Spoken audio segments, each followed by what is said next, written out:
வந்தாதி சரித்திரம் தனியாக சொல்ல வேண்டிய அவசியம் இல்லை. பொய்கை ஆழ்வார் வையந்தகளியா வார்கடலே நெய்யாகான்னு விளக்கேற்றினார். உடனே பூதத்தாழ்வார் அடுத்தபடியாக அவர் விளக்கேற்றுகிறார் என்று அதுதான் அவருடைய இரண்டாவது ஆழ்வார். அவர் இரண்டாம் ஆழ்வார்.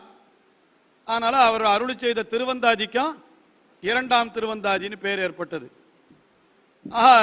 அந்தாதினாலே உங்களுக்கு தெரியும், ஒரு பாசுரத்தினுடைய அந்தத்தில் இருப்பதை அடுத்த பாசுரத்தினுடைய ஆதியாக கொண்டால் அது தமிழ் இலக்கணத்தில் அந்தாதி அப்படின்னு எழுத்தோ அசையோ சீரோ சொல்லோ அப்படின்னா தலையோன்னெல்லாம் சொல்லி வச்சுருக்கான் அந்தாதிக்கு. ரொம்ப எவ்வளவுக்கு எவ்வளவு ஃப்ளெக்சிபிளாக சொல்லணுமோ அவ்வளோ சொல்லி வச்சுட்ருக்கான் அந்தாதிக்கு.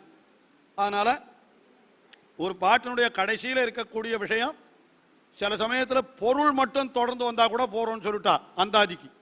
வாக்கியம் இப்போ சப்தங்கள் வரணும்னு கூட அவசியம் இல்லை, பொருளிசை அந்தாதின்னு கூட உண்டு. இதெல்லாம் பெரும்பாலும் ஆழ்வார்களுடைய பாசுரங்களெல்லாம் சொல்லிசை அந்தாதியாகவே இருக்குது, பொருளிசை அந்தாதின்னு சொல்லலை. அப்படிப்பட்ட இந்த இரண்டாம் திருவந்தாதி இதை அருளி செய்தவர் பூதத்தாழ்வார்னு பேர் அவருக்கு. அவருக்கு பொய்கை ஆழ்வார்னு பேருன்னா அது காரணம் எல்லாருக்கும் நல்லா புரியுறது. அவர் ஒரு பொய்கையிலே அவதரித்தவர். பொய்கைன்னா ஒரு குளம். இன்றைக்கி அங்கே போனீங்களன்னா அந்த குளம் இருக்குது காஞ்சிபுரத்தில் திருவெக்காவில். அதாவது யதோத்தகாரி சந்நிதின்னு இருக்கக்கூடிய இடம், சொன்னவண்ணம் செய்த பெருமாள் அவர் கோவிலுக்கு பக்கத்தில் ஒரு குளம். அது பார்த்தேன், இப்போ தான் நான் 4 நாள் முன்னாடி போயிருந்தேன். குளம்தான் இருக்குது, ஜலமே இல்லை. என் வருஷத்துக்கு செடி வளர்ந்துருக்குது அந்த குளத்தில். என்னத்தை சொல்கிறது, அவ்வளோ வறட்சி. அந்த குளத்தில் தான் பொய்கை ஆழ்வார் அவதரித்தார். அந்த பொய்கையில் அவதரித்தபடினால அவருக்கு பொய்கை ஆழ்வார்னு பேர் அப்படின்னு சொல்லிவிடுறோம். பேயாழ்வார் அவரை பற்றி வரைச்சே நம்ம அவருடைய பேரை பற்றி யோசனை பண்ணுவோம். இந்த பூதத்தாழ்வாருக்கு என்ன காரணம் அப்படின்னா ஒரு காரணம் சொல்லப்படுகிறது. இது கொஞ்சம் மனசில் வாங்கிக்கிறது கஷ்டம்தான், இருந்தாலும் சொல்லி இருக்கிறத அப்படியே சொல்லிவிடுறேன். சம்ஸ்கிருதத்தில் பூ அப்படின்னு ஒரு தாத்து, அதாவது வர்பல் ரூட், அது வினை அடி. அந்த பூ அப்படின்னாக்கா அதுக்கு இங்கிலீஷில் என்ன அர்த்தம் சொல்லணும்னா டு பி, இருப்புன்னு அர்த்தம், எக்ஸிஸ்டன்ஸ். பூ என்கிற சப்தத்திற்கே என்ன அர்த்தம்னா எக்ஸிஸ்டன்ஸ்னு அர்த்தம், இருத்தல். பூ பவ் டு பி அப்படின்னு நாங்கள் சான்ஸ்கிரிட் கிளாஸில் பாடம் நடத்தினா அப்படி சொல்லுவோம். அந்த பூ என்கிற தாத்து, அதாவது வர்பல் ரூட்டுக்கு சத்தாயாம், பூ சத்தாயாம் அப்படின்னு சொல்லுவா. சத்தை என்னால் இருப்புன்னு அர்த்தம். சம்ஸ்கிருதத்திலேயே அதுவும் சத்தா, சத்தான்னா இருப்புன்னு அர்த்தம். அப்போ பூ என்கிற தாத்துவுக்கு என்ன அர்த்தம்னா இருப்பு, இருத்தல், எக்ஸிஸ்டன்ஸ் அப்படின்றது தான் பொருள். இவர் என்னன்னா எம்பெருமானை பாடுவதனால தான் இவருக்கு அந்த இருப்பு தமக்கு இருப்பு இருப்பதாக நினைத்தார் அவர். அதனால அவருக்கு பூதத்தாழ்வார்னு பேர், அவ்வளோதான். He considered that only the Lord, thinking of Lord is the reason for his existence. இப்போ நாமெல்லாம் என்ன நினச்சிட்டு இருக்கோம், சோறு சாப்பிட்டா தான் நம்மளால் உயிர் வாழ முடியும்னு நினச்சிட்டு இருக்கோம் இல்லையா? அதை நினச்சிட்டா தான் இது புரியும். நமக்கெல்லாம் எத்தால இருப்புன்னு கேட்டால் சோறு தண்ணி, சோறு தண்ணீர், இது ரெண்டு இல்லைன்னா அவ்வளோதான் நம்ம அப்படின்னு நினச்சிட்டு இருக்கோம். ஆனால் ஆழ்வாரான இவருக்கு மட்டும் அந்த உண்ணுஞ்சோறு பருகும் நீர் தின்னும் வெத்திலை எல்லாம் பகவான் ஆகையினாலே அவருக்கு பூதத்தாழ்வார்னு பேர். ஆக பகவானை நினைப்பதினாலேயே தம்முடைய இருப்பை கொண்டிருந்தவர். Only because of thinking of the lord he was existing. அதனால his name was called as பூதத்தாழ்வார் அப்படின்னு இதான் அர்த்தம் சொல்லியிருக்கா. ஓரளவுக்கு புரிஞ்சிருக்கோன்னு நினைக்கிறேன். யாருக்கான புரியலையா? புரிஞ்சதோ இல்லையோ? பகவானை பாடுவதனாலே தமக்கு இருப்பு என்று நினைத்தவர், பகவானை பாடுவதையே தமக்கு இருப்பாக கொண்டவர். நினைத்தவர்ன்றதை விட அப்படியே இருந்தவர்னு அர்த்தம். ஒரு நிமிஷம் பகவானை மறந்தாலும் அவருக்கு பிராணனே போயிடும்னு வச்சுங்களேன். அந்த மாதிரி ஒரு தன்மையுடையவராக இவர் இருந்தபடினால இவருக்கு பூதத்தாழ்வார் என்று பெயர். இவர் அவதரித்தது திருக்கடன்மல்லை என்கிற திவ்ய தேசத்தில் ஒரு குறுக்கத்தி பூவிலே பிறந்தார்னு சொல்கிறேன். வெள்ளம் அயோனிஜர்கள்னு பேர். அதாவது கர்ப்பவாசம் பண்ணி பறக்கலை. முதலாழ்வார்கள் 3 பேருமே கர்ப்பத்தில் தங்கி பறக்கவே இல்லை. பொய்கை ஆழ்வார் அங்கே யதோத்தகாரி சன்னிதியில் பூத்த ஒரு தாமரை பூவிலேருந்து பிறந்தார். பூதத்தாழ்வார் திருக்கடல் மல்லையில் அங்கேயும் ஒரு சின்ன குளம் மாதிரி தான் காண்பிக்கிறார். அந்த இடத்துல ஒரு குறுக்கத்தி பூவிலேருந்து பிறந்தார். அவர் பேயாழ்வார் அல்லி மலர்ல பிறந்தார் அப்படின்னு சொல்லியிருக்கு. ஆக இவா 3 பேரும் புஷ்பயோனிஜர்கள் அப்படின்னு சொல்ற வழக்கம். அயோனிஜான்றத விட புஷ்பயோனி அப்படின்னா புஷ்பத்தையே தங்களுக்கு கர்ப்பமாக கொண்டவர்கள், அந்த பூக்களிலிருந்து உதித்தவர்கள் என்று இவர்களை பற்றி அந்த சரித்திரமானது சொல்லப்படுகிறது. அதில் இந்த பூதத்தாழ்வார் அவர் ரொம்ப அன்பே வடிவெடுத்தவராக இருந்தார் பகவானிடத்தில். அதான் அவர் அன்பே தகழியான் ஆரம்பிச்சு எந்த நிலவல்னால் யானுடைய அன்பு அப்படின்னு இந்த திருவந்தாதியை முடித்திருக்கிறபடியினால அந்த அன்புனால தான் அவருக்கு அந்த பூதத்தாழ்வார்ன்ற பேரே ஏற்பட்டது.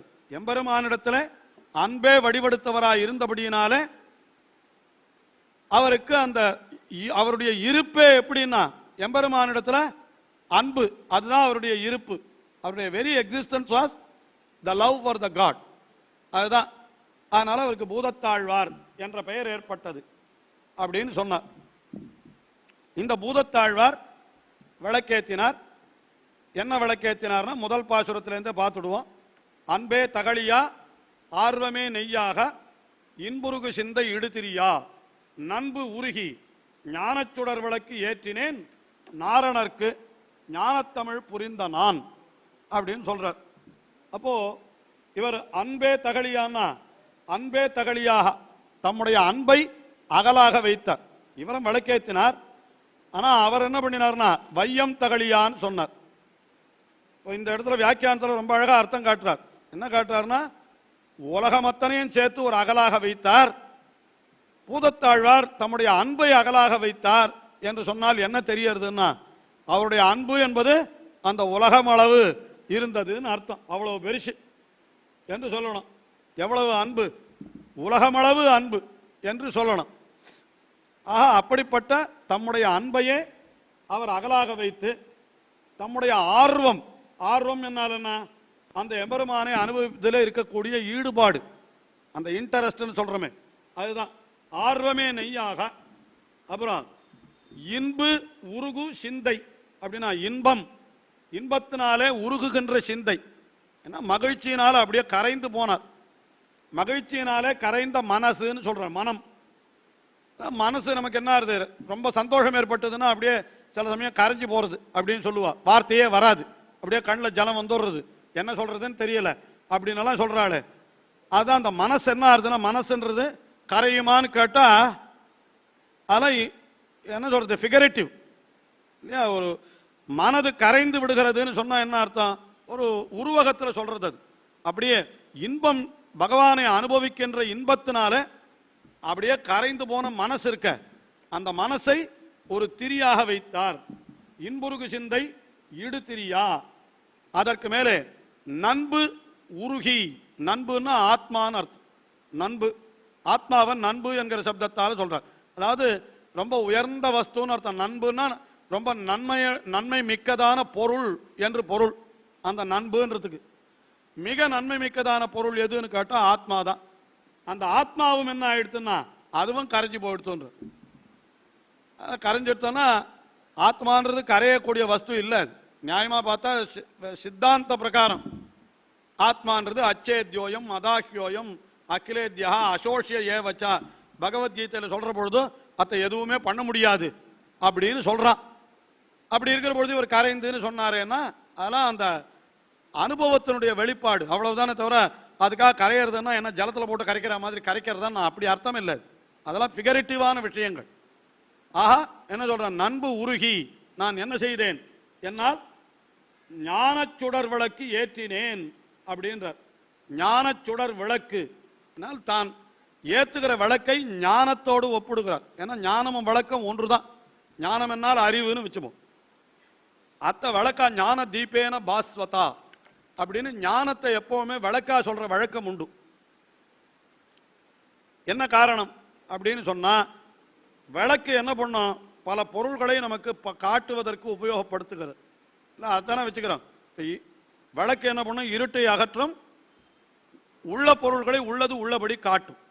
இந்த இடத்துல இருட்டா இருந்ததுன்னா என்ன வச்சிருக்கிறதுனே தெரியறதில்லை. திடீர்னு இருண்டு போயிடுறது, என்னன்னே தெரியல. அப்போ நமக்கு தெரியணும்னா என்ன பண்ணலாம் அப்படின்னா ஒரு விளக்கேற்றி வச்சா ஓ இது இன்ன பொருள், இது இன்ன பொருள்னு அந்தந்த பொருளினுடைய முழு தோற்றத்தை நமக்கு அது காட்டி கொடுக்கிறது. ஞானம் அதே தான் பண்றது. ஞானம் ஏற்பட்டால் எந்தெந்த தத்துவங்கள் எப்படிப்பட்டதுன்னு நமக்கு காட்டி கொடுக்கிறது ஞானம் தான். ஞானம் இல்லைன்னு வைத்துக் கொள்ளுங்கள். அப்போ உண்மையா சொல்ல போனா விளக்கு ஒரு பொருளை காட்டி கொடுத்தாலும் அதை பத்தின ஞானம் இல்லைன்னா அது என்ன பொருள்னே நமக்கு தெரியாது.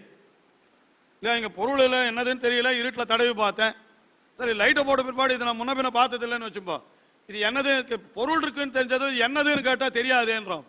அப்ப என்னாச்சு, வெறும் அதனுடைய புறத்தோற்றத்தை மட்டும்தான் விளக்கு காட்டி கொடுக்கிறது. ஆனால் அந்த பொருளினுடைய அகத்தோற்றத்தையும், அதாவது அது என்னது எதுக்காக இருக்கு எல்லாத்தையும் காட்டி கொடுக்கிறது ஞானம். அதனால ஞானம் விளக்கு. ஞானமும் விளக்கம் ஒரே விஷயம், கிட்டத்தட்ட ஒரே மாதிரியானதுன்றதுக்காக இதெல்லாம் சொல்றேன். அப்புறம் இன்னொன்று என்னன்னா, இப்போ நம்ம கிட்ட இருக்கிற பொருள்கள் அதெல்லாம் பெருத்தியாருக்கு கொடுத்துட்டே வந்தோமானா என்ன ஆகுனா பொருள் குறைஞ்சிடும். இப்போ என்னட்ட ஒரு 200 ரூபாய் இருக்கு, நான் இங்கே இருக்கிற ஆளுக்கெல்லாம் ஆளுக்கு ஒரு 100 ரூபாய், ஆளுக்கு 100 ரூபாய் முடியும், ஆளுக்கு 1 ரூபான்னு வச்சுப்போம் இல்லையா, அவ்வளோதானே வரும். நான் கொடுத்துட்டே வந்தேன்னா என்னிடத்துல கொடுக்க என்னிடத்துல குறைஞ்சுட்டே வரும். ஆனால் ஞானம் மட்டும் அப்படி இல்லையா, ஏன்னா கொடுக்க பெருகின்றே வருமோ. இப்போ நான் என்னிடத்துல இருக்கிற ஞானத்தை 200 பேர்கிட்ட கொடுத்துருக்கேன்னு வச்சுக்கோங்க. அப்போ என்னாச்சு, கொடுத்த என்னிடத்திலும் அது குறையாமல் இருக்கிறது, உங்களிடத்திலும் அது இப்போ பரவி இருக்கிறது. எப்படி போலன்னா விளக்கு போல.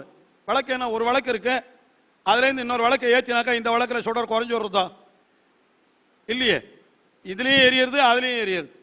நீ ஒரு விளக்குலேருந்து 100 விளக்கு ஏற்றினாலும் முதல்ல ஏற்றி வைத்த விளக்கு அதே சுடரை 100வது விளக்கு ஏற்றின பிற்பாடும் கொடுக்கிறது, அது குறையிறதே கிடையாது. அதே நீங்க ஒரு பாத்திரத்தில் தண்ணீர் வச்சிருந்தா 100 பேர் எடுத்துன்னு போனால் பாத்திரத்தில் தண்ணீர் குறைஞ்சுட்டேன்னா வரும், ஆனால் நெருப்பு மாத்திரம் குறைய. ஒவ்வொன்றுக்கு ஒரு மாதிரி சுபாவத்தை கொடுத்துருக்கான் பகவான். ஆகையினாலே எப்படி விளக்கு என்பது அது எத்தனை ஏற்றினாலும் இன்னும் பிரகாசத்தை அதிகப்படுத்துமே தவிர, எப்படி தான் குறையாமல் இருந்து கொண்டு பிற இடத்திலும் வெளிச்சத்தை உண்டாக்குறா போல இன்னும் ஞானமும் கூட என்ன ஆறுது அப்படின்னு கேட்டா, எத்தனை பேருக்கு நாம் கொடுத்தாலும் கொடுக்க குறையாமல் இருக்கக்கூடியது ஞானம் ஒன்றுதான். அதனால ஞானத்தையும் இந்த மாதிரி நிறைய சொல்லிட்டே போகலாம்.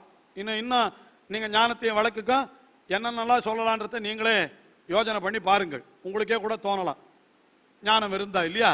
அதனால அப்போ அந்த ஞான சுடர் விளக்கு ஏற்றினேன்னு சொல்றேன். ஞான சுடர் விளக்கு நான் ஏற்றினேன்னு சொன்னா, அப்ப ஆழ்வார் ஏற்றினது ஒரு விளக்கு தான், ஆனா அது சாதாரணமான விளக்கு இல்ல, ஞான விளக்கு சுடர் விளக்கு அப்படின்னு இந்த பாசுரத்தில் காட்டுறார். அதுக்கு மேல ஞான சுடர் விளக்கு ஏற்றினேன், யாருக்கு ஏற்றினீர் அப்படின்னு கேட்டா நாரணருக்கு. என்ன நல்லா ஸ்பஷ்டமா பொய்கை ஆழ்வார் கூட இதை எடுத்த எடுப்புல சொல்லலையாம். அவர் பேர் இன்னார்னு சொல்லலை, பெருமை செய்ய சுடராழியான்னு சொன்னார். அதனால நம்ம அனுமானத்தால, அதாவது சுடராழினா சக்கராயுதத்தை ஏந்தியவனார், சக்கராயுதம் அவனுக்கு தான் உண்டு, அதனால அவன்னு சொல்லி நாமளா நிர்ணயம் பண்றோம். இன்னொருத்தர் சக்கராயுதத்தை வச்சுட்டா கடைசியில் அவளுக்கு கூட அது போய் சேர்ந்துடுமோன்னு பொய்கை ஆழ்வார் கொஞ்சம் சந்தேகமா சொல்லிட்டார் அப்படின்னு சொல்லணும். பெருமை ஒரு பூதத்தாழ்வாருக்கு பெருமை சொல்லிச்சு, கொஞ்சம் பொய்கை ஆழ்வாரை கீழே இறக்க வேண்டியது தான்.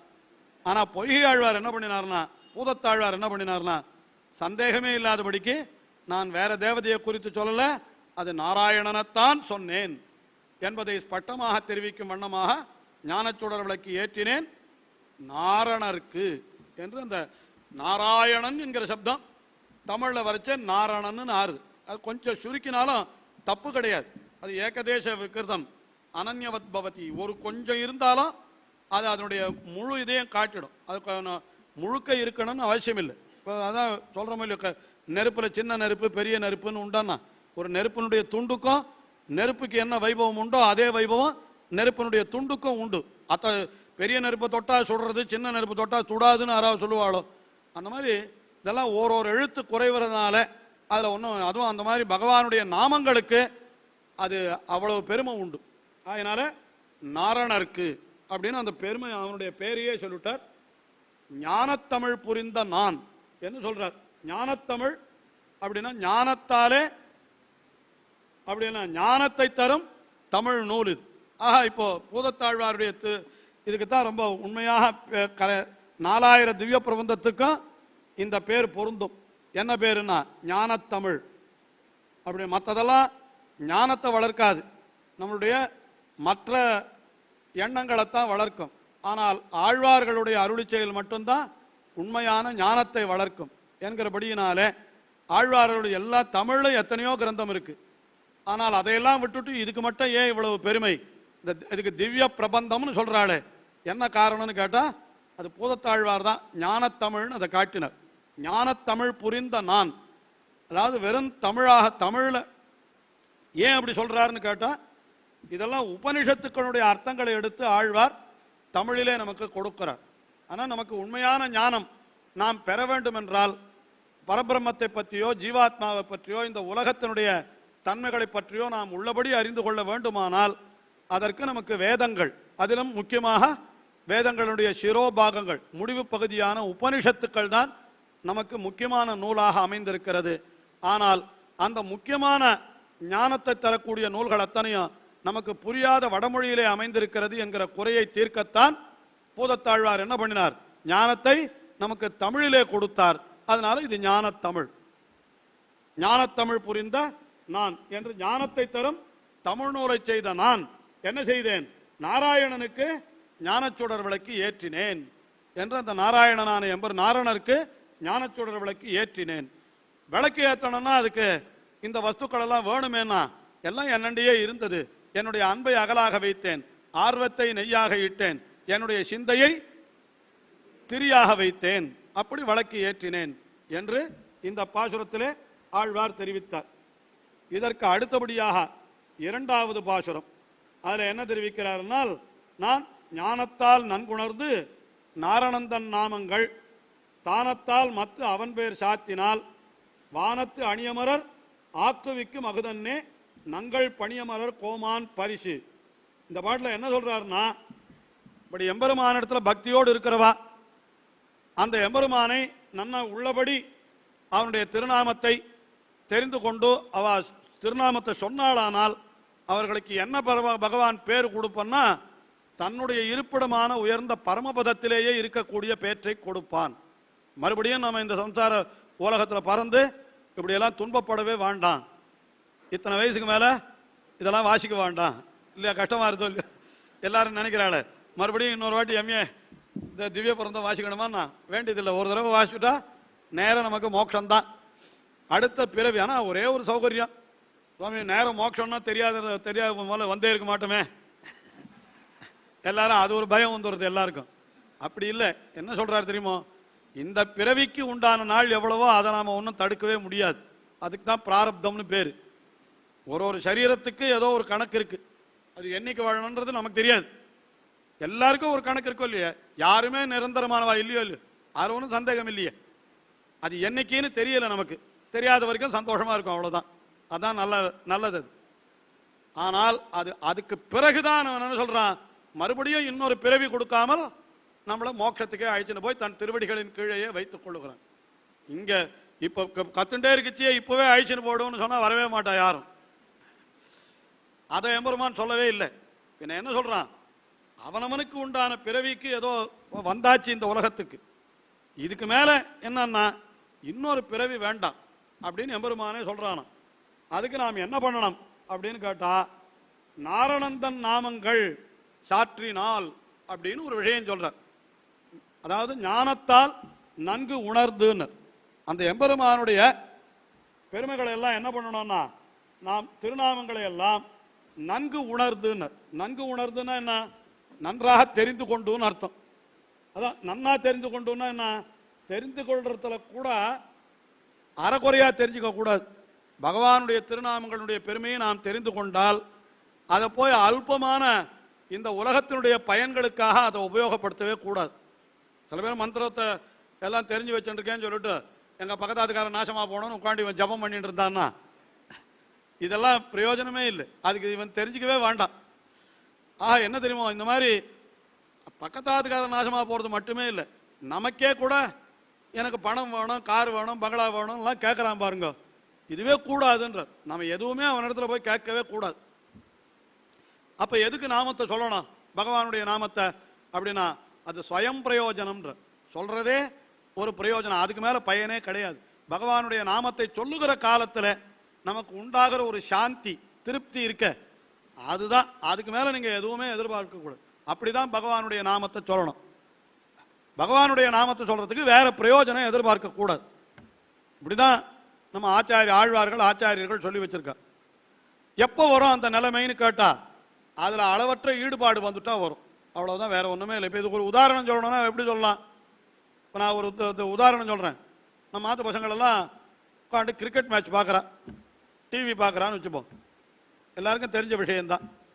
என்ன பண்ணுறான், ஒரு கார்த்தால ஒன் டே மேட்ச்னா கார்த்தால 10 மணிக்கு ஆரம்பிக்கிறது, சாயங்காலம் 5 மணி வரைக்கும். சோறு தண்ணி கூட சாப்பிட அப்படியே அது முன்னாலேயே உட்காந்துருக்கா. என்னண்டா பார்க்கறதே கிடையாது. சாப்பிட வாயண்டா அப்படின்னா எனக்கு பசிக்கலைன்றான். ஆனால் பசங்களை கூட்டா அதில் என்ன தெரியுமா, அதில் ஒரு ஈடுபாடு. அவ்வளோதான், ரொம்ப மூழ்கி போயிட்டான். சரி, ஒரு 4 மணி காலம் பார்த்து முடிச்சவனை பார்த்து, இத்தனை நாள் பார்த்தியே, இதனால என்ன பிரயோஜனம் கிடைச்சது உனக்கு அப்படின்னு கேட்டால் அவன் என்ன பதில் சொல்ல போகிறான்? ஏதாவது பிரயோஜனம் உண்டான்னா? பார்த்தது தான் பிரயோஜனம். நடக்கச்சே அது பார்க்கச்சே அதுவே ஒரு ஆனந்தம், அவ்வளோதானே. அதுக்கு மேலே ஏதாவது பிரயோஜனம் உண்டா? நீங்கள் சொல்லுங்களேன்.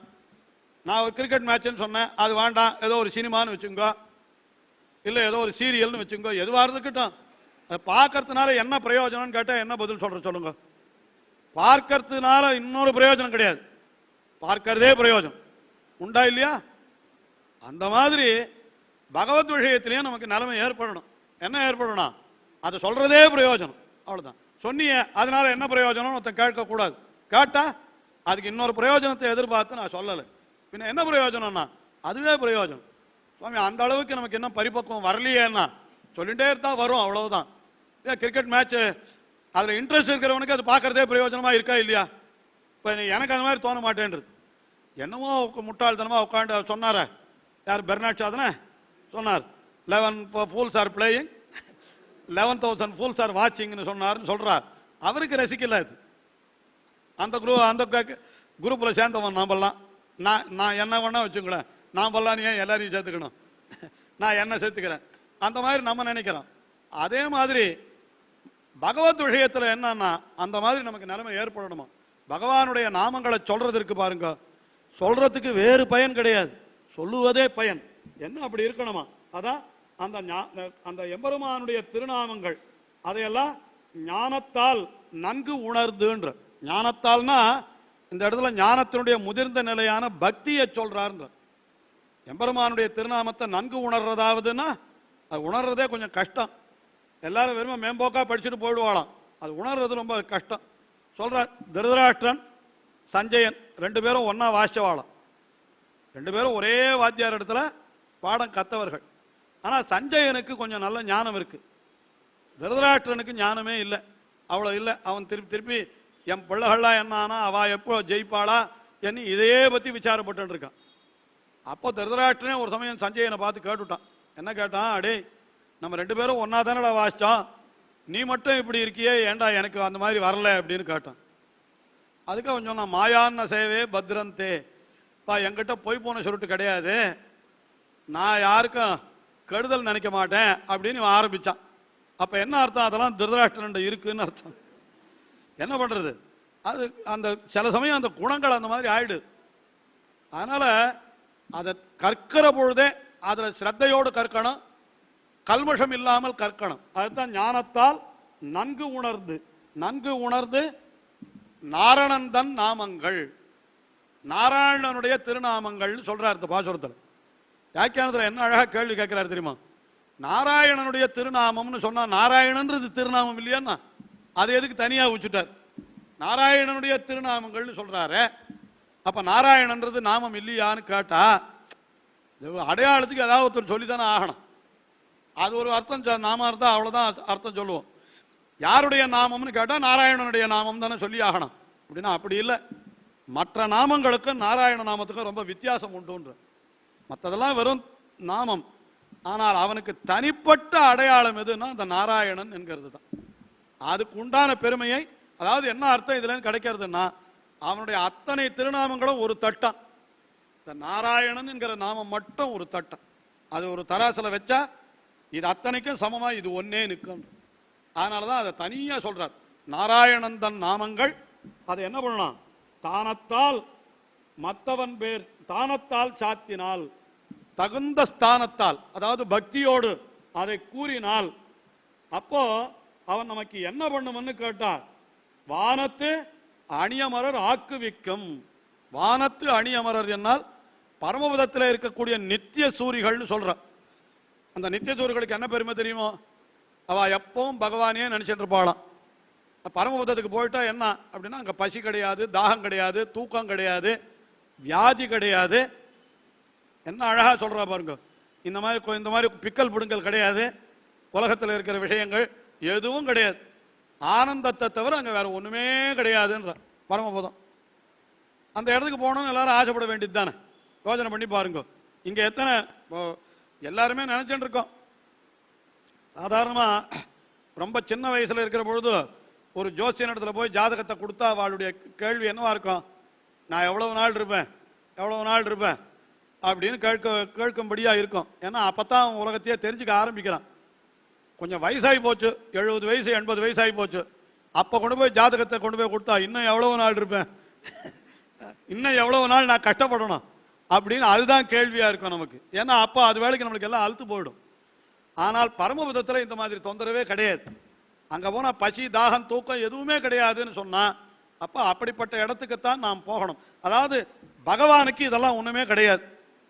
இந்த பகவான் தன்னுடைய நாமத்தை சொல்றவனுக்கு என்ன பண்றான் பகவான்? தன்னை போலயே ஸ்தானத்தை கொடுத்து தன்னை போலயே ஆக்கி விடுறான். தம்மையே நாளும் வணங்கி தொழுவாருக்கு தம்மையே ஒக்க அருள் செய்வர் என்று தன்னை போலயே அவன் ஆக்கி விடுகிறபடியினாலே, அப்ப என்ன, பகவானுடைய நாமத்தை ஞானத்தால் நன்கு உணர்ந்து நாம் சாற்றினால்னா அந்த திருநாமத்தை வாயார சொன்னால் நமக்கு என்ன கிடைக்கும்னு கேட்டா, பகவான் நம்மை வானத்து அணியமரர் ஆக்குவிக்கும். நம்மை வானத்திலே, அதாவது மோட்சலோகத்திலே இருக்கக்கூடிய அணி அமரர் என்றால் அங்கே எப்பொழுதும் இருந்து கொண்டு அவனை அனுபவித்துக் கொண்டிருக்கிற நித்திய சூரிகள் அவர்களைப் போலே ஆக்குவிக்கும். அகுதன்றே நங்கள் கோமான் பரிசுனர். அதுவன்றோ நங்கள் கோமான் நமக்கு கொடுக்கும் பரிசு. நங்கள் கோமான்னா பகவான், நமக்கெல்லாம் தலைவனான பகவான். நமக்கு அவன் என்ன கொடுக்குறான் தெரியுமா? தன்னை போலயே கொடுத்துட்றான், தன்னுடைய ஸ்தானத்தையே கொடுத்துட்றான். அந்த மாதிரி யார் பண்ணுவா? அதனால எல்லாரும் அவனுடைய நாமத்தை சொல்லுங்கோள் என்று இந்த 2வது பாட்டிலே தெரிவித்தார். அடுத்தது 3வது பாசுரத்தில் என்ன சொல்றாருன்னா, அந்த பரமபதம் அது எப்படிப்பட்டது தெரியுமா அப்படின்னா, அது சொல்றார், தன்னுடைய திருநாமங்களை சொன்னவாளுக்கு இவ்வளவு கொடுக்கிறாருன்னா அந்த எம்பெருமான் அந்த பரமபதம் எப்படிப்பட்டது சொல்றார் பாருங்க. அது பரிசு நறுமலரால் பார்க்கடலான் பாதம் புரிவார் புகப்பெறுவர் போலாம். புரிவார்கள் தொல்லமரர் கேள்வி துலங்கொழி சேர் தோத்தத்து நல்லமரர் கோமான் நகர். அந்த பரமபதம் என்கிறது எப்படிப்பட்டதுன்னா, தேவலோகத்தில் இருக்கிற இந்திரன் முதலான தேவர்களாலும் கூட அறிய முடியாத நகரம்ன்றார். அது யாருக்குன்னா நமக்கு கிடைச்சோடு தான். இந்த தேவர்களை விட ரொம்ப கீழே இருக்கும் நாம. ஆனால் நமக்கு அந்த பரமபதம் கிடைச்சிடும். ஆனால் அந்த பரமபதம் சொர்க்கலோகத்தில் இருக்கிற தேவர்களுக்கு கிடைக்காது. ஏன்னா அவ எப்பொழுதும் இன்பங்களையே அனுபவித்துக் கொண்டு எப்பொழுதும் பகவானையே நினைக்காமல் இருந்துடுறாளாம் தேவலோகத்தில் இருக்கிறவாளெல்லாம். ஆகையினாலே என்னன்னா, பகவானுடைய திருவடிகளை விரும்பி தொழுபவர்கள், கீழே 2வது பாசுரத்தில் என்ன சொன்னாரோ அதை மறுபடியும் 3வது பாசுரத்தில் சொல்றார். 2வது பாசுரத்தில் என்ன சொன்னார்? ஞானத்தால் நன்கு உணர்ந்து நாரணன் தன் நாமங்கள் சாத்தினால் அப்படின்னார். நாரணனுடைய நாமங்களை நாம் நன்றாக சாத்தினால்னர். அதை 3வது பாசுரத்தில் எப்படி தெரிவிக்கிறார்னா, பரிசு நறுமலரால் பார்க்கடலான் பாதம் புரிவார் என்று பரிசு நறுமலரும் நல்ல மணமிக்க புஷ்பங்களை கொண்டு க்ஷீராப்திநாதனுடைய திருவடிகளை விரும்பி தொழுவார். பார்க்கடலான் பாதம் புரிவார் என்னால் நீங்க எம்பெருமானுடைய திருநாமத்தை சொல்றது வாயால பண்ணக்கூடிய காரியம். அடுத்தபடியா சைகை காரிய சரீரத்தால என்ன செய்யலாம் அப்படின்னா, அந்த எம்பெருமானுடைய திருவடிகளிலே புஷ்பங்களை சமர்ப்பித்தல். அப்படி சமர்ப்பித்தால் அவர்களுக்கு என்ன கிடைக்கும்னு கேட்டா, தொல்லமரர் கேள்வி துலங்கொழி சேர் நகரம்னு சொல்றார். அது நகரம். அந்த தொல்லமரர் கேள்வின்னா என்ன தெரியுமா? அதாவது சொர்க்கலோகத்தில் இருக்கக்கூடிய தேவதைகளும் காதால கேள்விப்பட்டிருப்பாளே தவிர இந்த நகரத்தை நேர பார்த்திருக்க மாட்டான். எந்த நகரத்தை? பகவானுடைய மோட்சலோகத்தை. அதை பார்த்திருக்கவே மாட்டான். அந்த துலங்கொழி சேர் தோற்றத்து நல்லமரர் கோமான் நகர் அதை புகப்பெறுவர், அடைந்து விடுவார்கள். எம்பெருமானுடைய திருநாமத்தை சொல்லுங்கள்.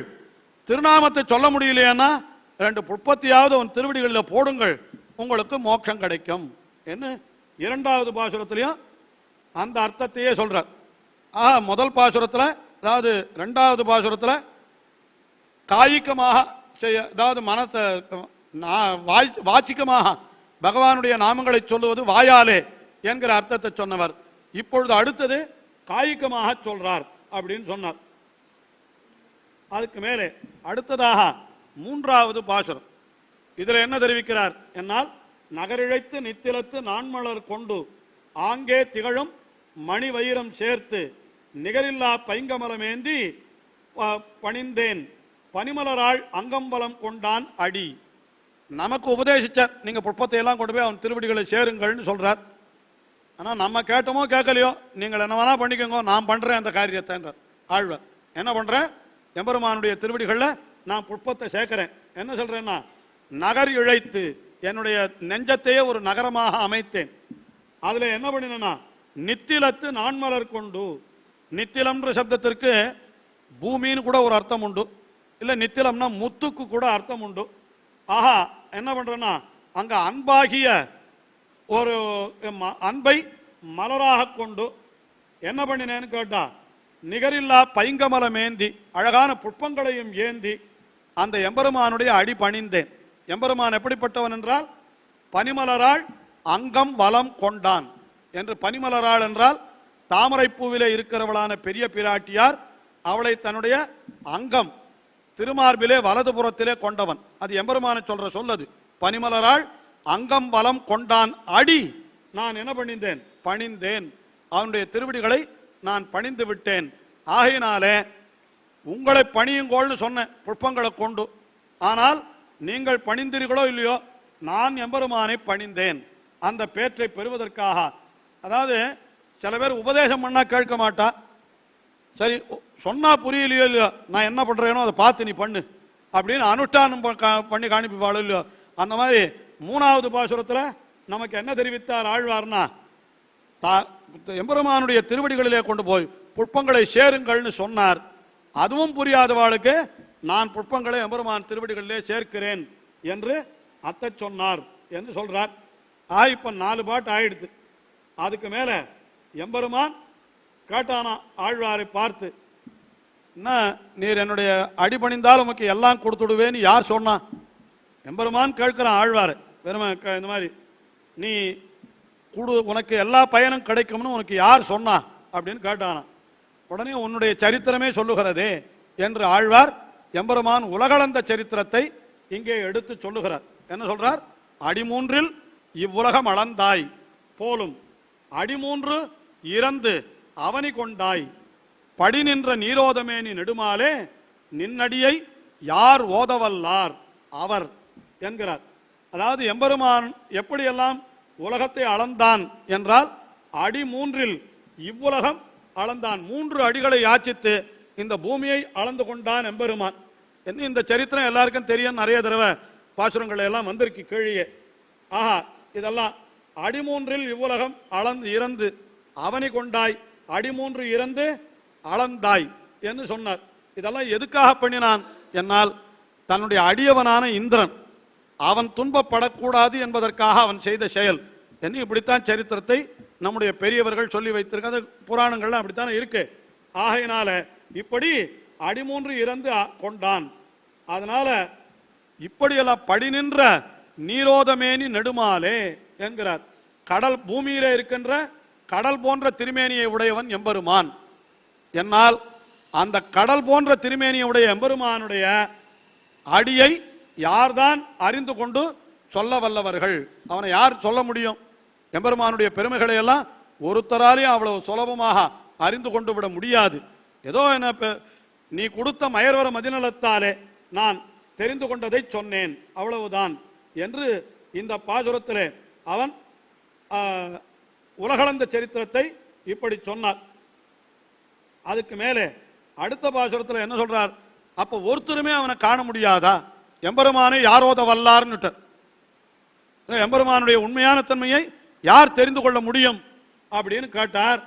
அதுக்கு அடுத்தது என்ன சொல்றாருன்னா, அப்படி இல்லை, யார் காண முடியும்ன்றது பொதுவா சொன்ன வார்த்தை அது. அதாவது தங்களுடைய முயற்சியாலே யார் காண வேண்டும் என்று நினைக்கிறார்களோ அவர்களால் காண முடியாது.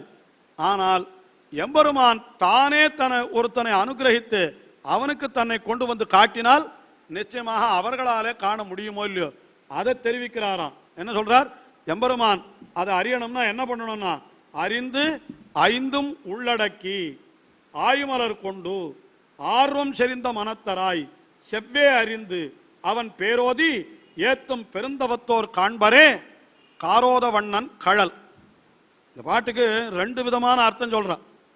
முதல்ல ஒரு அர்த்தம் என்னன்னு கேட்டா, நல்ல மனசையெல்லாம் அடக்கி அந்த எம்பெருமானையே மனதில் வச்சுட்டு தியானம் பண்ணிட்டு இப்படி எல்லாம் ரொம்ப கஷ்டப்பட்டு புலன்களை அடக்கினால் இப்படி எல்லாம் பண்றதுக்கு தான் பக்தி யோகம்னு பேரு.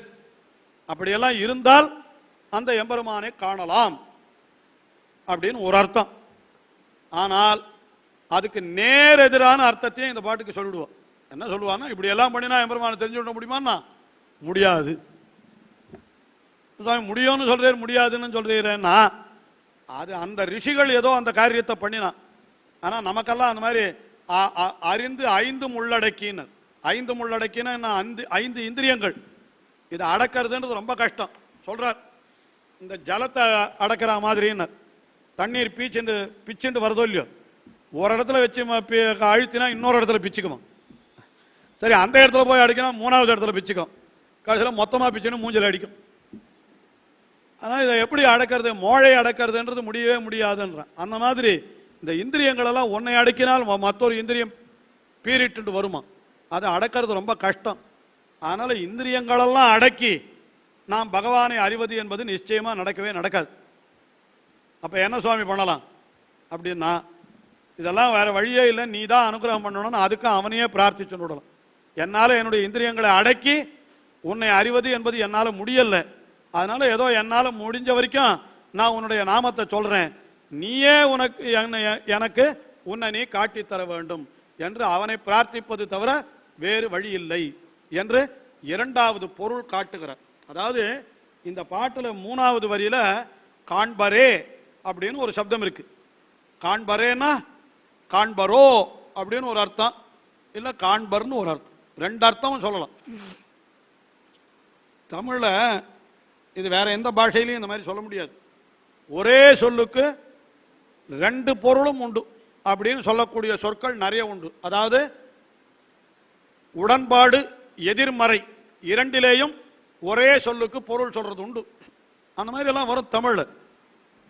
என்ன சொல்லலாம், நான் போவேன், நான் அதாவது போவேன்னு சொன்னா புரியாது. இப்படி வச்சுங்க, இந்த வார்த்தை சொல்றது கொஞ்சம் அசிலீலமா தான் இருக்கும், இருந்தாலும் புரிய வைக்கணுமே. என்ன பண்ண, நான் சாவேன் அப்படின்னு ஒரு வார்த்தை சொல்றேன், இதுக்கு என்ன அர்த்தம் சொல்லுங்க அப்படின்னா ரெண்டு பொருளும் சொல்லலாம். நான் சாவேன்னா இது போயிடுவேன்னு ஒரு அர்த்தம் உண்டு, நான் சாவேன் அப்படின்னா சாகவே மாட்டேன்னு ஒரு அர்த்தம் உண்டு. என்ன காரணம், ஒரே ஸ்வரத்தில் தான் அர்த்தம் நிர்ணயம் பண்ணணும் இல்லையா. அதுக்கு ஸ்வரம் நான் சாவேன் அப்படின்னு ரொம்ப இதுவாக சொன்னான்னா, மிடுக்கா சொன்னான்னா அப்போ நல்ல தைரியமா இருக்கான்னு அர்த்தம். நான் சாவேன் கொஞ்சம் அழுதுண்டே சொன்னான்னா அது ஒரே சொல்லு தான் சுவாமி, ஆனா பொருள் மாறி போயிடுத்து பாருங்க. ஒரே சொல்லுக்கே ஸ்வரத்துல அர்த்தம் மாறுறது, அது தமிழ்ல அந்த மாதிரி நிறைய உண்டு. மாதிரி இங்க இந்த காண்பரேன்ற சொல்லுல ஏன்ற எழுத்து இருக்கோ இல்லையோ, அந்த ஏவுக்கு தமிழ்ல ரெண்டு ஏகாரம் சொல்லுவோம். ஒன்னுக்கு தேற்றத்து ஏகாரம்னு பேரு, ஒன்னுக்கு பிரிநிலை ஏகாரம்னு பேரு. வேற ஒன்றும் இல்லை, தேற்றம் பிரிநிலைன்னா என்ன தெரியுமா, அஃபர்மேட்டிவ் நெகட்டிவ், அவ்வளோதான், வேற ஒன்றும் இல்லை. தேற்றம்னா அஃபர்மேட்டிவ், பிரிநிலைன்னா நெகட்டிவ், அவ்வளோதான், வேற ஒன்றுமே இல்லை. காண்பரேன்னா காண்பர் அப்படின்னு ஒரு அர்த்தம், காண்பரே அப்படின்னா கண்டுடுவாளான்னா நிச்சயமா காண முடியாது அப்படின்னு அதே அர்த்தம். ஒரே சொல்லுக்கு ரெண்டு பொருளையும் கொள்ளலாம். அதனால இவர் என்ன சொல்றாருன்னா, அறிந்து அப்படின்னா, அறிந்து முதல்ல ஐந்தும் அடக்கினா இந்திரியங்களை அடக்கணும் அப்படின்னு சொன்னா, இந்திரியங்களை பிற விஷயங்களில் போகாதபடி அடக்கணும், அதே சமயத்தில் அதே இந்திரியங்களை பகவானிடத்தில் செலுத்தணும். அப்போ அறிந்து அடக்கி என்னால் என்ன, இது உயர்ந்தது இது தாழ்ந்தது என்று முதல்ல அறிந்து கொண்டுன்னு அர்த்தம். அதாவது உலகத்தினுடைய விஷயங்கள் எல்லாம் தாழ்ந்தது என்று அறிந்து கொண்டு பகவானாகிற விஷயம் மட்டுமே உயர்ந்தது என்று அறிந்து கொண்டு இப்படி தன்னுடைய இந்திரியங்களை தாழ்ந்த விஷயங்களிலே போகாதபடி அடக்கி அப்படின்னு ஒரு விஷயம் சொன்ன. ரெண்டாவது ஆய் மலர் கொண்டு நல்ல உயர்ந்த புஷ்பங்களை கொண்டு எம்பெருமானை நாம் அர்ச்சிக்க வேண்டும். அப்புறம் ஆர்வம் செறிந்த மனத்தராய் என்றால் என்ன? ரொம்ப ஆர்வத்தோடு ஈடுபாடு நிறைந்திருக்கக்கூடிய மனத்தராய் செவ்வே அறிந்து. செவ்வே அறிந்துனா அவனை நன்றாக அறிந்து கொண்டு. அதாவது இப்படியெல்லாம் நம்ம பண்றது கூட ஏதோ ஒரு பயனை பெருகைக்காக நினைக்க கூடாதான், அதுவும் அவனுக்காக என்று நன்றாக அறிந்து கொண்டு அவன் பேர் ஓதி ஏத்தும் பெருந்தவத்தோர், அவனுடைய திருநாமங்களை ஸ்தோத்திரம் பண்ணி துதிக்கக்கூடிய பெருந்தவத்தோர் இருக்காளே, அந்த தவத்தோர் காண்பரே காண்பார்கள். எதை? காரோதவண்ணன் கழல். அந்த கார் ஓதவண்ணன்னா மேகம் போன்ற நிறத்தை உடையவனான எம்பெருமான், அவனுடைய திருவடிகள். ஆக எம்பெருமானுடைய திருவடிகளை யார் காண்பார் அப்படின்னா, முதல்ல தாழ்ந்தது எது உயர்ந்தது எது என்று தெரிந்து கொண்டு இந்திரியங்களை அடக்கி அவனுக்கு புஷ்பங்களை சமர்ப்பித்து அவனுடைய திருநாமத்தை சொல்லி, இப்போ கீழே ஒரு பாட்டில் திருநாமத்தை சொல்றது சொன்னார், ஒரு பாட்டில் புஷ்பங்களை சொல்றது சொன்னாரோ இல்லையோ, சமர்ப்பிக்கிறது சொன்னாரோ இல்லையோ, கீழே 2வது பாட்டு 3வது பாட்டு. அந்த மாதிரி யார் அவனுடைய திருநாமத்தையும் சொல்லி அவன் திருவிழிகளை புஷ்பத்தையும் சேர்க்கிறாளோ அப்படிப்பட்ட பெருந்தவத்தோர் தான் காண்பர். எதை? அவனுடைய திருவடிகளை. என்ன இப்படி அர்த்தம் சொல்லலாம். இல்லை இதுக்கே என்ன சொல்லலாம்? அந்த பெருந்தவத்தோர் அவனுடைய திருவடிகளை கண்டு விடுவார்களா அப்படின்னு கேட்டா சொல்ல முடியாது. ஏன்னா அது அவனே இவன் என்னதான் முயற்சி பண்ணினாலும் அவன் காட்டினால் அல்லது இவர்களாலே அவனை அறிந்து கொள்ள முடியாது என்கிற அர்த்தத்தை தான் இங்க என்ன சொல்றாருன்னா, அப்படி இந்த பாசுரத்தில் சொல்றாருன்னு அதையும் பொருளாக கொள்ளலாம்.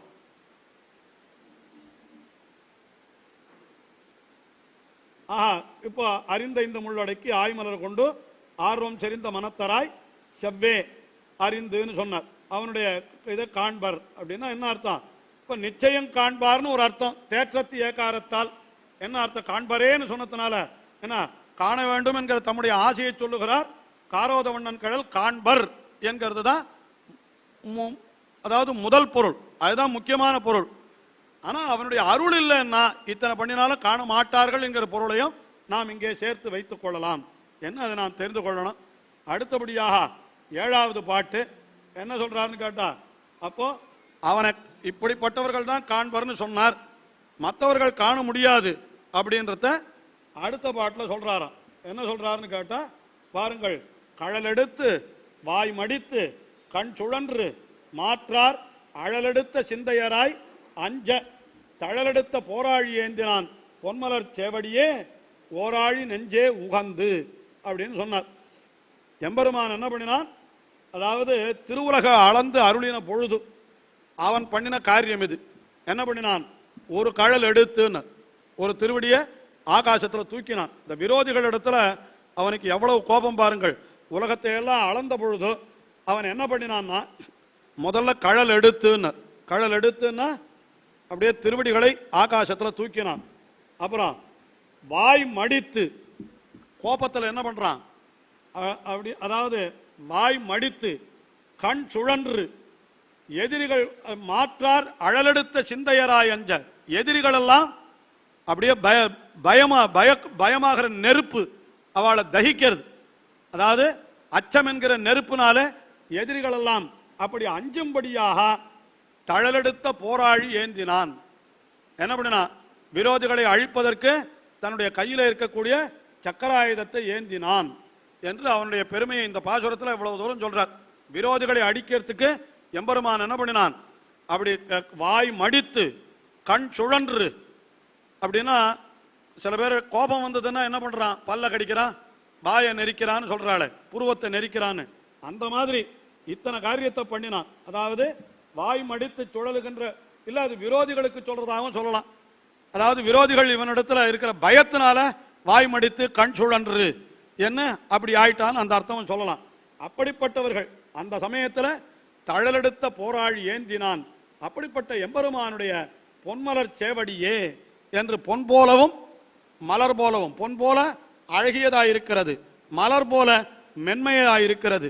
அப்படிப்பட்ட திருவடிகளையே நீ என்ன பண்ணு நெஞ்சே, நீ என்ன பண்ணு ஓராழி நெஞ்சே அவனை உகந்து அப்படியே நீ சொல்லு, விரும்பி அனுசந்தி உகந்து ஓர் என்னாலுன்னா அவனுடைய திருவடிகளையே எப்பொழுதும் நீ சொல்லிக் கொண்டிரு அப்படின்னு சொன்னார். இதுல இருந்து என்ன தெரியறதுன்னா, விரோதிகளிடத்துல அவன் சீறுகிறான், விரோதிகளை அவன் அழித்து விடுகிறான் என்கிற அர்த்தம் கிடைக்கிறது. அப்ப அடுத்தபடியாக என்ன சொல்றாருன்னா, அப்படி விரோதிகளிடத்துல அவன் கோபம் கொள்ளுகிறானான்னு கேட்டா உடனே விரோதிகளிடத்துல கோபம் கொண்டதுக்கு இன்னொரு சரித்திரத்தை எடுத்து காட்டார். அது எந்த அவதாரம்னா கிருஷ்ணாவதார சரித்திரம். தெரிஞ்ச சரித்திரம் தான். என்ன சரித்திரம்? பூத்தனை என்கிறவளை முடித்தானே அதை சொல்றார். அவள் என்ன பண்ணினாள்? பூத்தனை அங்கேருந்து வந்து கண்ணனை தாயா வேஷம் போட்டுட்டா. யசோதையினுடைய ரூபத்தில் என்ன வந்தா பூத்தனை வந்து என்ன பண்ணாளாம், அப்படி தன்னுடைய மடியிலே வைத்து கொண்டு அவனுக்கு பால் கொடுத்தாள். உகந்து உன்னை வாங்கி ஒளிநிறங்கள் கொங்கை அகங்குளிர உண் என்றாள். அவனை பார்த்து என்ன பண்ணினா, உகந்து உன்னை வாங்கின்ற கண்ணனை எடுத்துக்கச்சியே அவள் ரொம்ப சந்தோஷமா எடுத்துட்டாளாம். யாரு? பூத்தனை. என்ன சந்தோஷம்னா, இல்லை யசோத சந்தோஷமா எடுத்துட்டா எப்படி எடுத்து போலோ அந்த மாதிரி எடுத்துட்டா. ஏன்னா யசோத வேஷம் போட்டுன்னு வந்திருக்காளோ இல்லையோ, அதனால தனக்கு வறட்சியே பல்ல நரநரான்னு கடிச்சுன்னு வந்து குழந்தைய எடுத்துட்டா குழந்தை விஷயம் தெரிஞ்சு விட போறதேன்னு அவள் நினைச்சு விட்டான். அதனால என்ன பண்ணினான்னா, தாய் வடிவு கொண்டு வந்தவள் ஆகையினாலே அந்த தாயான யசோதை அவள் எப்படி கொள்ளுவளோ அந்த மாதிரி என்ன பண்ணாலாம், இவளை உகந்து உன்னை வாங்கி என்ன பண்ணா, அப்படி வாங்கினா அப்படி எடுத்துன்னு அர்த்தம். குழந்தைய வாங்கறதுன்னா அப்படி எடுத்து வச்சுட்டா, தன் மடியில வச்சுட்டா. அப்புறம் என்ன பண்ணினான்னா, ஒளி நிறங்கள் கொங்கை என்ன அவளுடைய அந்த ஸ்தனத்தை வர்ணிக்கிறார். ஒளி நிறம் என்னால் நன்னா, அதாவது என்ன காரணம், இந்த கண்ணனுக்கு கொடுக்கறதுக்காக அவள் பால் விஷம் தடவின பாலை என்ன கொண்டு வந்து வச்சுருக்கா, அதனால அதை வர்ணிக்கிறார். ஒளி நிறங்கள் கொங்கை அதை அகங்குளிர உண். கண்ணா குழந்தை நீ அகங்குளிர உண் அப்படின்னா என்ன அர்த்தம், நன்னா திருப்தியா எவ்வளவு வேணுமோ சாப்பிடு அப்படின்னு சொல்லிட்டு என்ன பண்ணாலாம், அது சொன்னாலாம். கண்ணன் என்ன பண்ணினான்னா, அப்போ அவளுடைய பாலை உண்ணற சாக்கல என்ன பண்ணினா, அப்படி உண் என்றாள் ஆவி உகந்துன்னு. ஆவியை உகந்தான். அவள் என்ன சொன்னாள், நீ பாலை உகந்து உண்ணுன்னு சொன்னான். உகந்துன்னா மகிழ்ந்துன்னு அர்த்தம், உகந்துன்னா சந்தோஷத்தோடுன்னு அர்த்தம். பாலை மகிழ்ச்சியோடு சாப்பிடுன்னு தான் அவ சொன்னான். யாரு? பூத்தனை. ஆனால் இவன் என்ன பண்ணினான், ஆவி உகந்து நீயும் உகந்து முளை உண்பாய் போலே அவளுடைய ஆவி உண்டாயின்னு. இவனும் அவளும் முளை கொடுக்கத்தான் வந்தா, இவனும் பால் சாப்பிட்ற மாதிரி தான் போனான். அவள் தாயா நினைச்சுட்டு தான் கொடுத்தா, இவனும் தன்னுடைய தாயின்னு நினைச்சுட்டே சாப்பிட்டான்னு. என்னன்னா இதெல்லாம் கொஞ்சம் சபையில் வர்ணிக்கிறது இதுவாக தான் இருக்கும். தன்னுடைய தாயார் இடத்துல குழந்தைகள் சாப்பிட்ற பொழுது ரொம்ப பிரீத்தியோடு அப்படி ரொம்ப பாஞ்சி பாஞ்சி சாப்பிடுமா.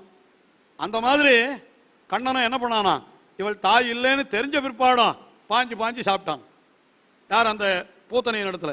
என்னத்தினாலன்னு கேட்டா, அவன் பாலை சாப்பிடலையே, அவளுக்கு உயிரை என்ன சாப்பிட போறான் இப்போ.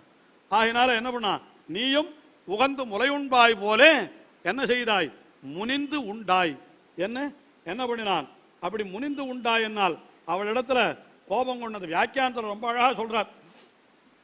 அவளும் பொய்யே வந்து முளை கொடுப்பாரை போலே கொடுத்தாள், நீயும் பொய்யே முளை உண்பவனை போலே உண்டாய். அவள் என்ன வேஷம் போட்டாளோ அதே வேஷத்தை இவனும் போட்டுட்டு கடைசியில் என்ன பண்ணினான்னா, அவள் இவனுக்கு என்ன செய்யணும்னு நினைச்சாளோ அதை அவளுக்கு இவன் செஞ்சுட்டான். அவ்வளவுதான், வேற ஒன்றும். நாங்கள் பூத்தனை நினைச்சது நடந்து கொடுத்தோன்னு. என்ன நடந்தது, நான் சாகணும்னு நினைச்சா நடந்தது, சேர்த்து அவ்வளோதான் நடந்து போச்சு. கண்ணன் சாகணும்னு நினைச்சான்னா அதுதான் நடக்கலை. கடைசியில் இவன் அந்த கதை சொல்கிறாள் இல்லையோ, எறும்பு ஏதோ வரம் கேட்டதுன்னு சின்ன பசங்களுக்கு கதை சொல்லுவா. எறும்பு நான் கடித்த உடனே எறும்புக்கு நம்ம இவ்வளவு சின்னவனாக இருக்குமே, அதனால நம்மளை யாரும் மதிக்காத போடுவாளோன்னு பயமா. அதனால பிரம்மாவின் இடத்துல போய் வரம் கேட்கணும்னு போச்சான். ஏன்னா நம்ம கடித்த உடனே எல்லாரும் பெரிய பெரிய ஜந்துவாக இருந்தாலும் செத்து போயிடணும் அப்படின்னு வரம் கேட்கணும்னு நினச்சிட்டு போச்சான். அந்த மாதிரி வரம் கடிச்சிருந்ததுன்னா என்ன ஆகும், கடிச்சல பார்த்தான் பிரம்மா. அந்த சமயத்தில் அதுக்கு ஒரு புத்தி மாறாட்டத்தை கொடுத்தான். இது போய் கேட்கச்சே நான் கடித்த உடனே சாகணும்னு கேட்டுதான். அது அப்படியே வரம் கொடுத்துட்டானு. கடித்த உடனே போட்டுன்னு ஒரு அடி வச்சா அது செத்து போயிடுது. கடித்த உடனே சாகணும்னா யார் சாகணும்னு கேட்க மறந்துட்டான். அந்த மாதிரி பூத்தனையும் நான் பால் கொடுத்தா அதை சாப்பிட்ட உடனே சாகணும் அப்படின்னு நினச்சிட்டே போனான். நடந்து போச்சு, அவள் நினச்சது நடந்து போச்சு. அதுதான் சொல்றார். அதனால என்ன ஆச்சுன்னு கேட்டார். அப்படி நீயும் அலைபண்பால் ஆனமையால் அன்பு அப்படின்றார். அதாவது நீ ரொம்ப பெரிய குணசமுத்திரம். அலை பண்புன்னா பண்பு அலை. அதனால என்னன்னா அவன் பூத்தனையை முடிச்சது கூட உலகத்தை எல்லாம் ரட்சிப்பதற்காக அவன் பண்ண காரியம் அது. ஏன்னா இப்படிப்பட்ட ஒரு அரக்கி உலகத்தில் இருந்தால் அது என்ன ஆகும்? உலகத்துக்கு இன்னும் நாசமாகும். ஆகினால அவன் என்ன பண்ணினான்னு கேட்டா, அவன் பெரிய குணக்கடல் ஆகையால் என்ன பண்ணினான், அந்த பூத்தனையும் அவன் அழித்து விட்டான். என்ன இந்த பாசுரத்தில். அதனால இதுலேருந்து என்ன தெரியறதுன்னு கேட்டா, பிரீத்தியோடு போனவாளுக்கு தான் பிரீத்தியை வலுப்படுத்துறான், விரோதத்தோடு போனவாளுக்கு அவன் விரோதத்தையே பரிசா கொடுக்கும். நம்ம பார்த்து முதல்ல என்ன சொன்னார், போய் அவன் திருவடிகளில் புஷ்பத்தை போடுங்க, அவன் திருநாமத்தை சொல்லுங்க, உங்களுக்கு பரமபதம் கொடுப்பான் அப்படின்னு சொன்னா. பரமபதமாக கொடுப்பான். பிராணனையே வாங்கிட்டானே சுவாமி பூத்தனைக்கு அப்படின்னா, பூத்தனைக்கு பிராணனை வாங்கினான்னா உங்களுக்கு பண்ணுவான்னு அர்த்தமானா, அவள் விரோதத்தோட வந்தா, அதனால அவளுக்கு விரோதத்தையே பரிசா கொடுத்தான் அப்படின்றத தெரிவிக்கிறதுக்காக கீழ்ப்பாசுரத்திலே உலகளந்த விற்த்தாந்தத்தை சொன்னார். அதாவது மகாபலியை அடக்கின சரித்திரம் சொன்னார். இங்கே பூத்தனையை வதம் செய்த செயலை சொன்னார் என்று இப்படி சொன்னார். ஆனா இப்படிப்பட்ட பிரீத்தி இருக்கணுமானா யார் இருப்பா அப்படின்னு கேட்டா, இந்த பாட்டுக்கு யசோதை அவளைத்தான் சொல்லலாம். அவள் தான் உண்மையா கண்ணன் இடத்துல உண்மையான பிரீத்தி உடையவளா இருந்தாள் அப்படின்னு நினைத்தார். உடனே அந்த யசோதையை பற்றி சொல்ல ஆரம்பிச்சுட்டார் அடுத்த பாசுரத்தில். என்ன ஆச்சரியம், யசோதை எப்படிப்பட்ட காரியத்தை பண்ணினான். பூத்தனை பாலை கொடுத்தாளாம். பாலை கொடுத்த அடுத்த க்ஷணம் பிணமாய் விழுந்து கிடக்கிறான்.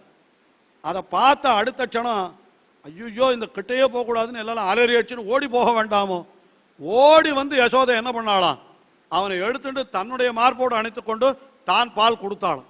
யாரு, கண்ணனுக்கு யசோதை பால் கொடுத்தாளாம். அதுதான் தாய், உண்மையான தாய். ஐயோ நம்மையே ஏதாவது இந்த மாதிரி பண்ணிட போறானேன்னு நினைச்சாளோ அப்படின்னு கேட்டா, அப்படி நினைக்கல. அதுதான் அவளுடைய உண்மையான பிரீத்தி. அந்த பிரீத்தி நமக்கு எம்பெருமான் இடத்துல இருக்கணும் அப்படின்னு அடுத்த பாசுரத்தில் தெரிவிக்கிறார். அன்று அது கண்டு அஞ்சாத ஆய்ச்சி உனக்கு இறங்கி நின்று முளை தந்தாள்.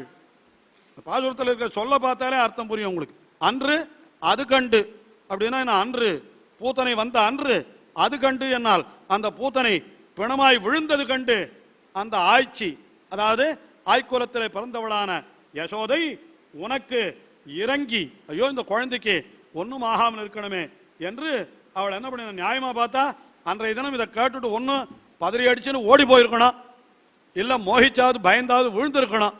ரெண்டும் இல்லையா, ஓடி வந்து குழந்தைய எடுத்து அப்படி நின்று முளை தந்த இந்நீர்மை.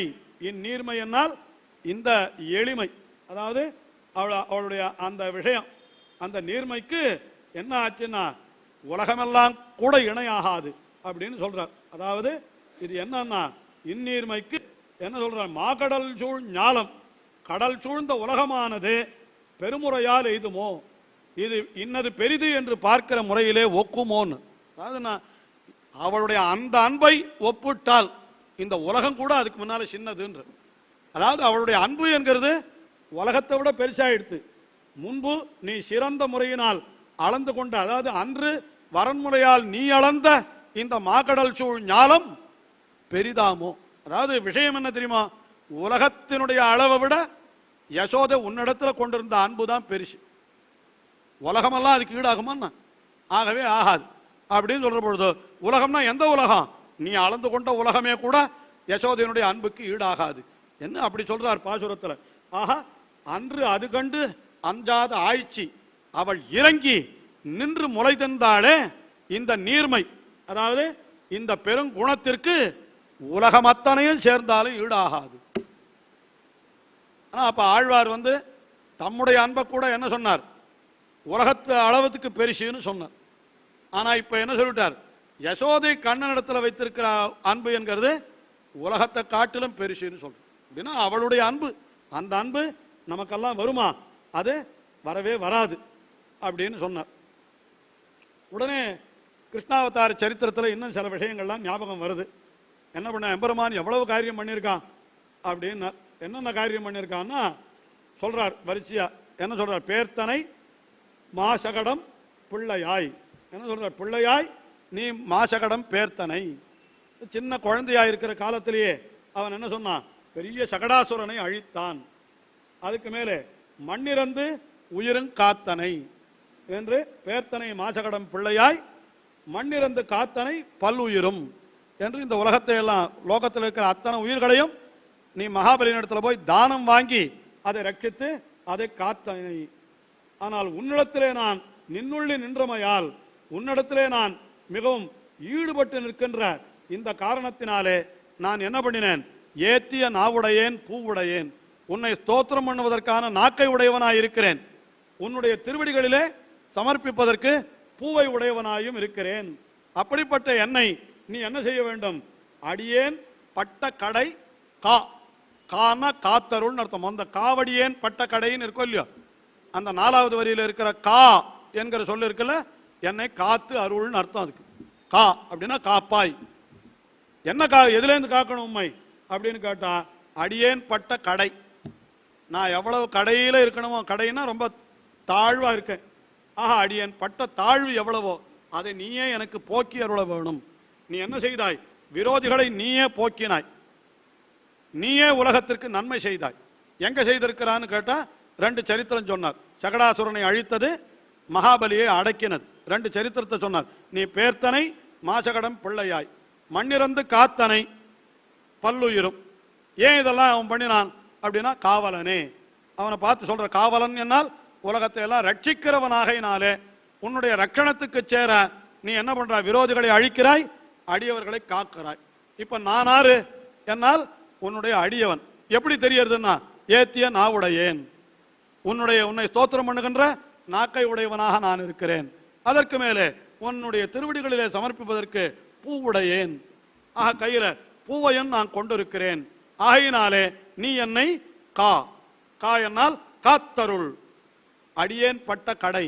நான் இந்த லோகத்துல ரொம்ப தாழ்வை அடைந்து கொண்டிருக்கிறேன்.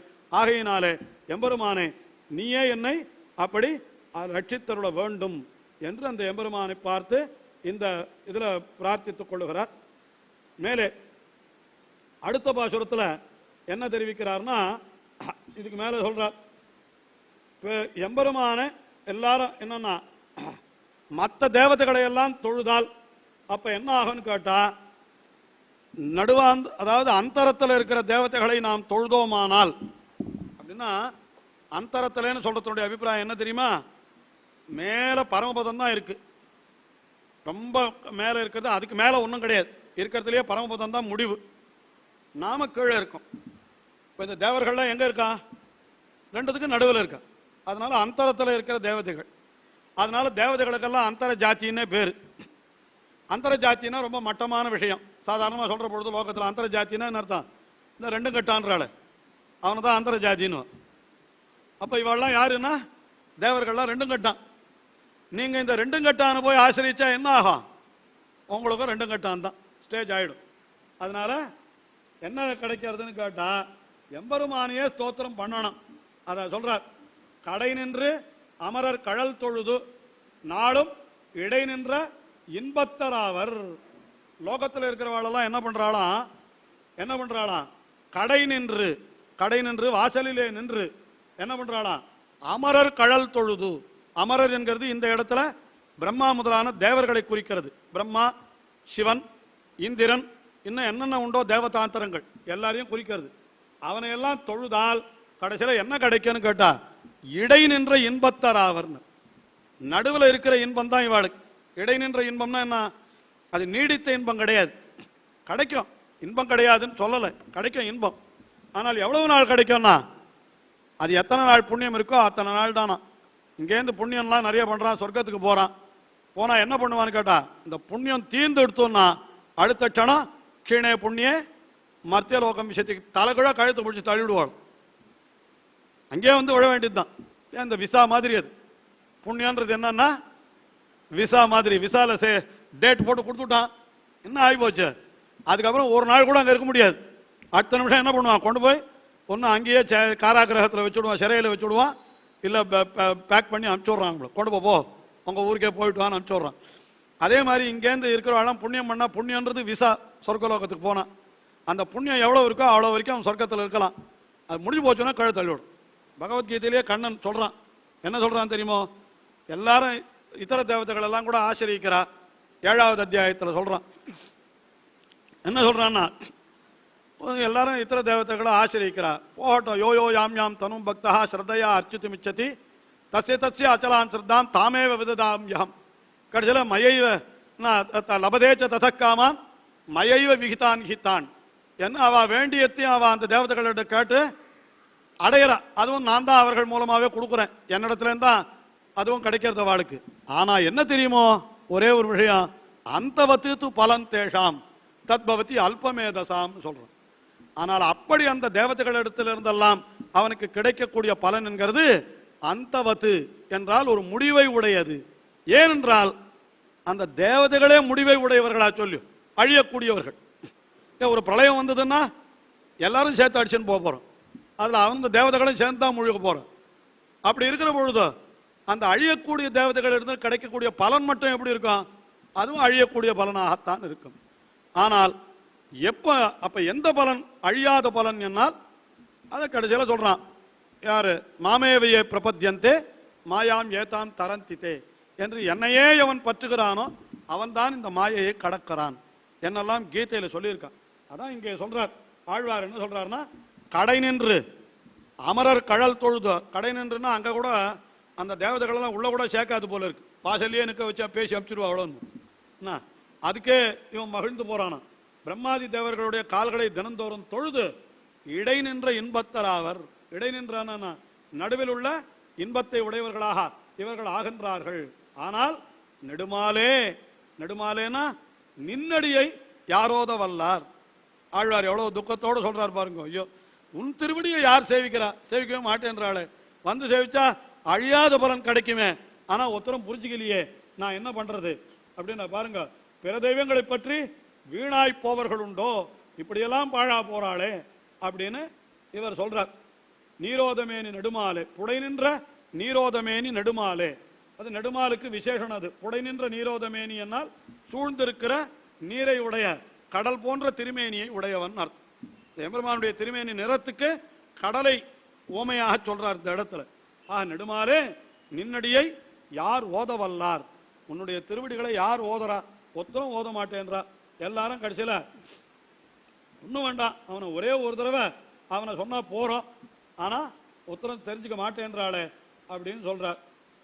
அற்ப பலன்களை கொண்டு தாழ்ந்து போயிடுறாளே அப்படின்னு இந்த பாசுரத்தில் சொன்னார்.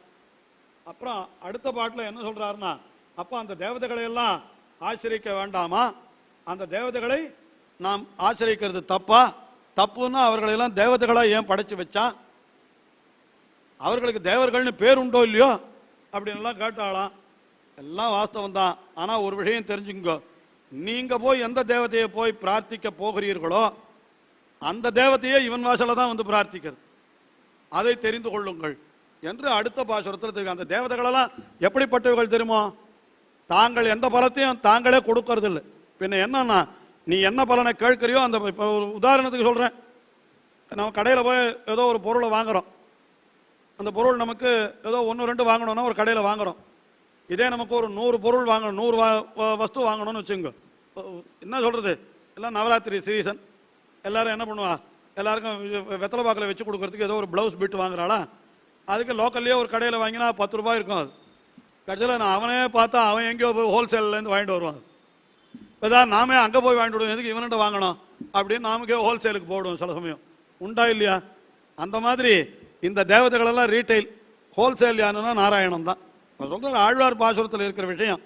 அவர் சொல்கிறேன், நீங்கள் எந்த தேவதைகளை போய் விழுந்து வணங்குகிறீர்களோ அந்த தேவதைகளும் இவன் காலிலே என்றோ வந்து விழுந்து வணங்குகின்றன.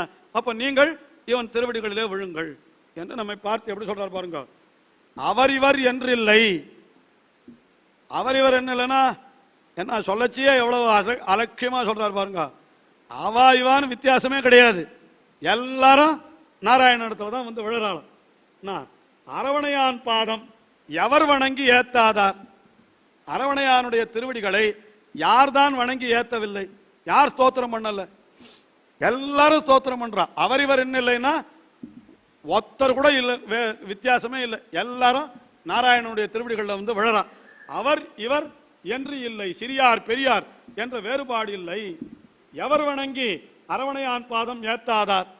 எண்ணில், எண்ணில்னா நன்றாக ஆராய்ந்து பார்த்தால் யாரெல்லாம் வரான்னு கேட்டா பவரும் செழுங்கதிரோன். பவரும் செழுங்கதிரோன்னா நல்ல ஒளியை உடையவனான சூரியன், அவனை பவரும் செழுங்கதிரோன்னு சொல்ற. பரம்பின அழகிய கிரணங்களை உடையவனான சூரியன். அதற்கு மேல ஒன் மலரோன் அப்படின்னா திருநாபியில இருக்கக்கூடிய தாமரை பூவிலே இருக்கக்கூடியவன். மலர்ல இருக்கிறவனுக்கு மலரோன் பிரம்மா. ஒன் மலரோன். அதுக்கு மேல கண் நுதலோன். கண்ணுதலோன்னா, கண்ணுதல்னு யாருக்கு பேரு? ருத்ரன், சிவனுக்கு பேரு. அதாவது நுதல் என்றால் நெற்றி, கண்ணுதல் என்றால் நுதலிலே கண்ணை உடையவனுக்கு கண்ணுதல்னு பேரு, கண்ணுதற் கடவுள்னு பேரு. அதனால அவ அத்தனை பேரும் என்னன்னா தொழும் தகையார் நாடோறும் என்று, நாடோறும் தொழும் தகையார். ஒவ்வொரு நாளும் அந்த எம்பெருமானை சேவிச்சு தான் அவ எல்லாத்தையும் வாங்கிட்டு போறா. ஆஹா, என்ன தெரியறதுன்னு கேட்டா எல்லாரும் வந்து இவனிடத்துல தான் சேவிக்கிறா.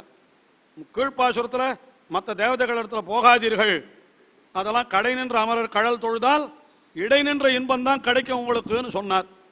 அப்ப அந்த தேவதைகளுக்கெல்லாம் அவ்வளவு சக்தி இருக்கா மாதிரி தெரியறதுன்னு கேட்டா அந்த தேவதைகளும் இவனிடத்துல தான் வரா. தெரிஞ்சுக்குங்க, அவர் இவர் என்று வேறுபாடே கிடையாது. எவர் வணங்கி ஏத்தாதார். எம்பெருமானுடைய திருவடிகளை யார் தான் வணங்கல? எல்லாரும் வணங்குற.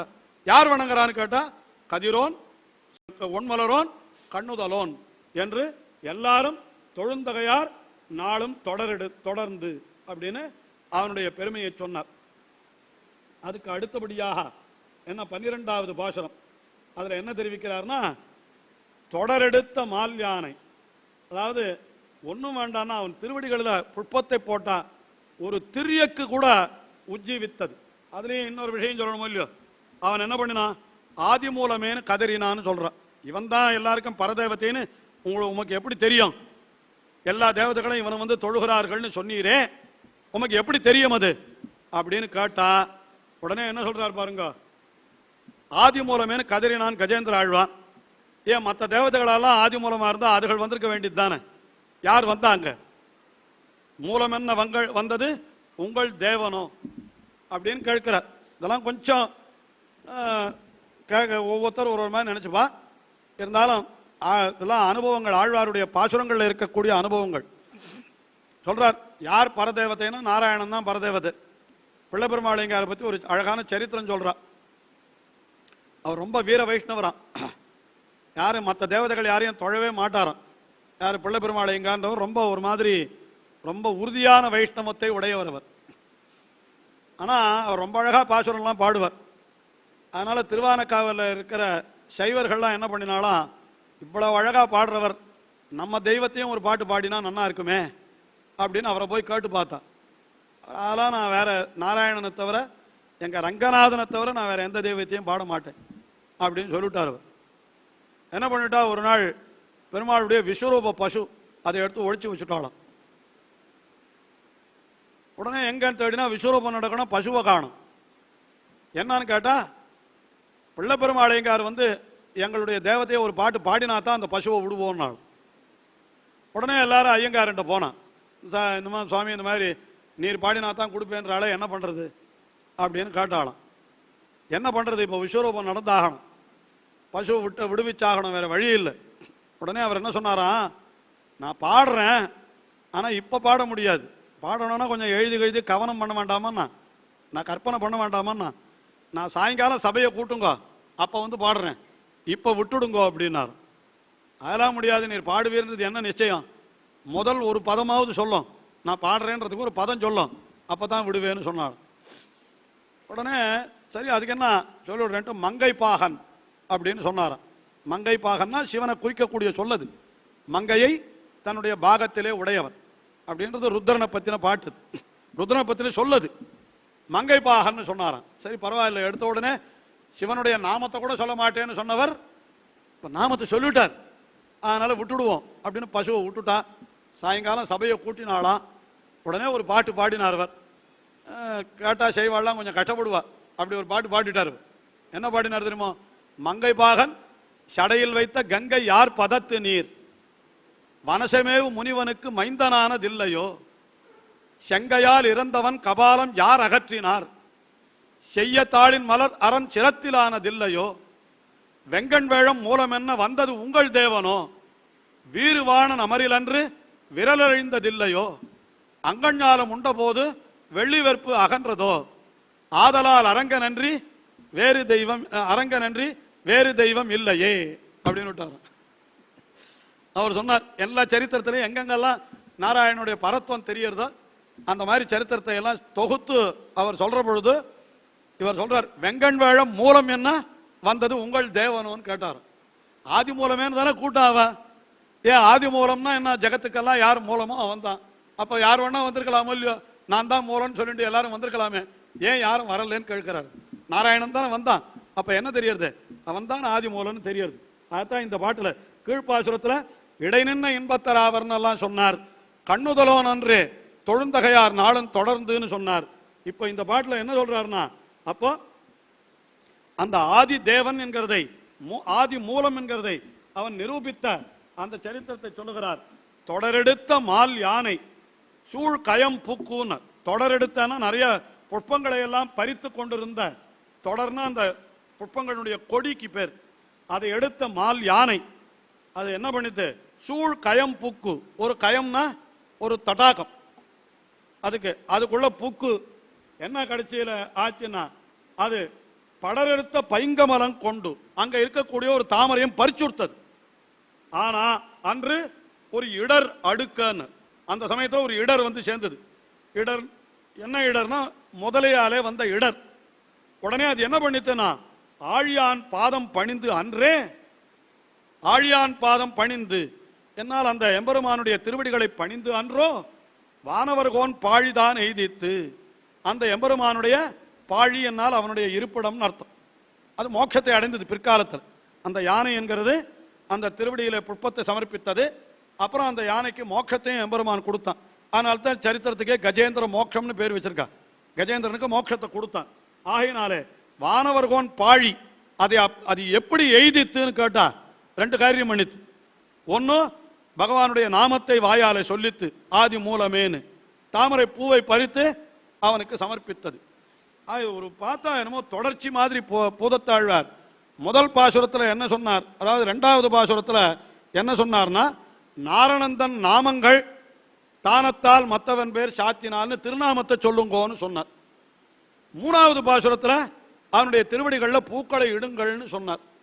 மறுபடியும் அதே விஷயத்தையே திருப்பி திருநாமத்தை சொல்றது பூக்களை இடுவது, திருநாமத்தை சொல்றது பூக்களை இடுவது. நடுவில் ஒரு பாசுரத்தில் கூட என்ன சொன்னார், நான் எம்பெருமானுடைய நாமத்தை நான் ஏத்திய நாவுடையேன் கையில பூவுடையேன் என்று தம்ம சொல்லிட்டு வந்தார். இப்போ இந்த பாசுரத்தில் பார்த்தா அதே மாதிரி நாவிலே நாமமும் தன்னுடைய துதி கையிலே பூவுமாயிருந்த கஜேந்திரனை சொல்லுகிறார்.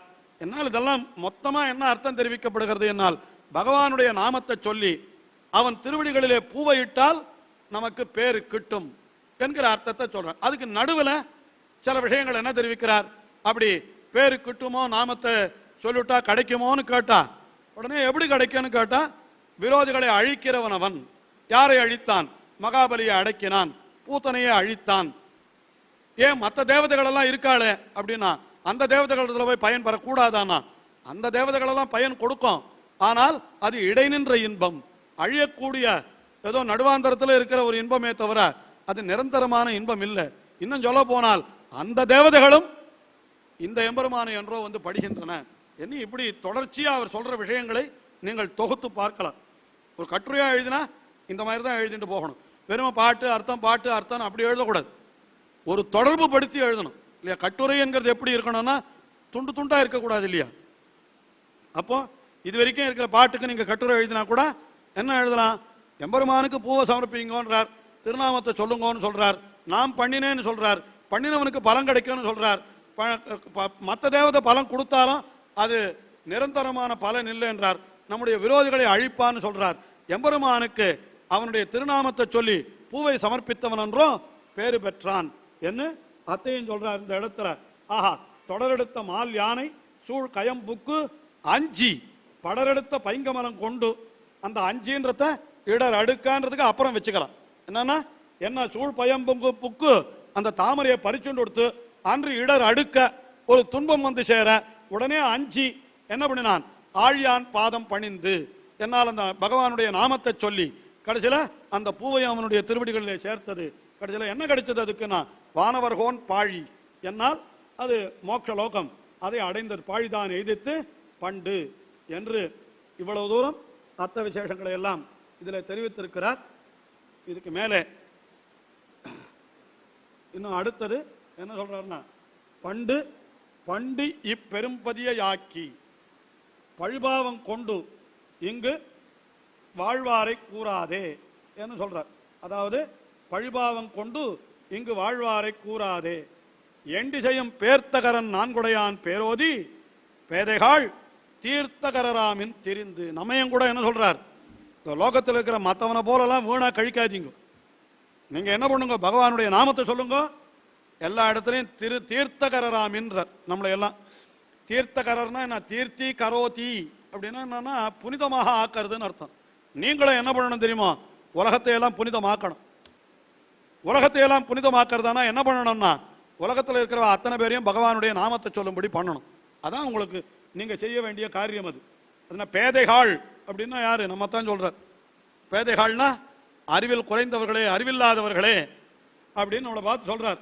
நீங்க என்ன பண்ணணும்னா, இப்படி நீங்கள் என்ன செய்ய வேண்டும், எண்டிசையும் பேர்த்தகரம் நான்குடையான் பேரோதி, பேர்த்தகரன் நான்குடையான் பேரோதி எண்டிசையும் தீர்த்தகராமின், அப்படி அர்த்தம் சொல்லலாம்.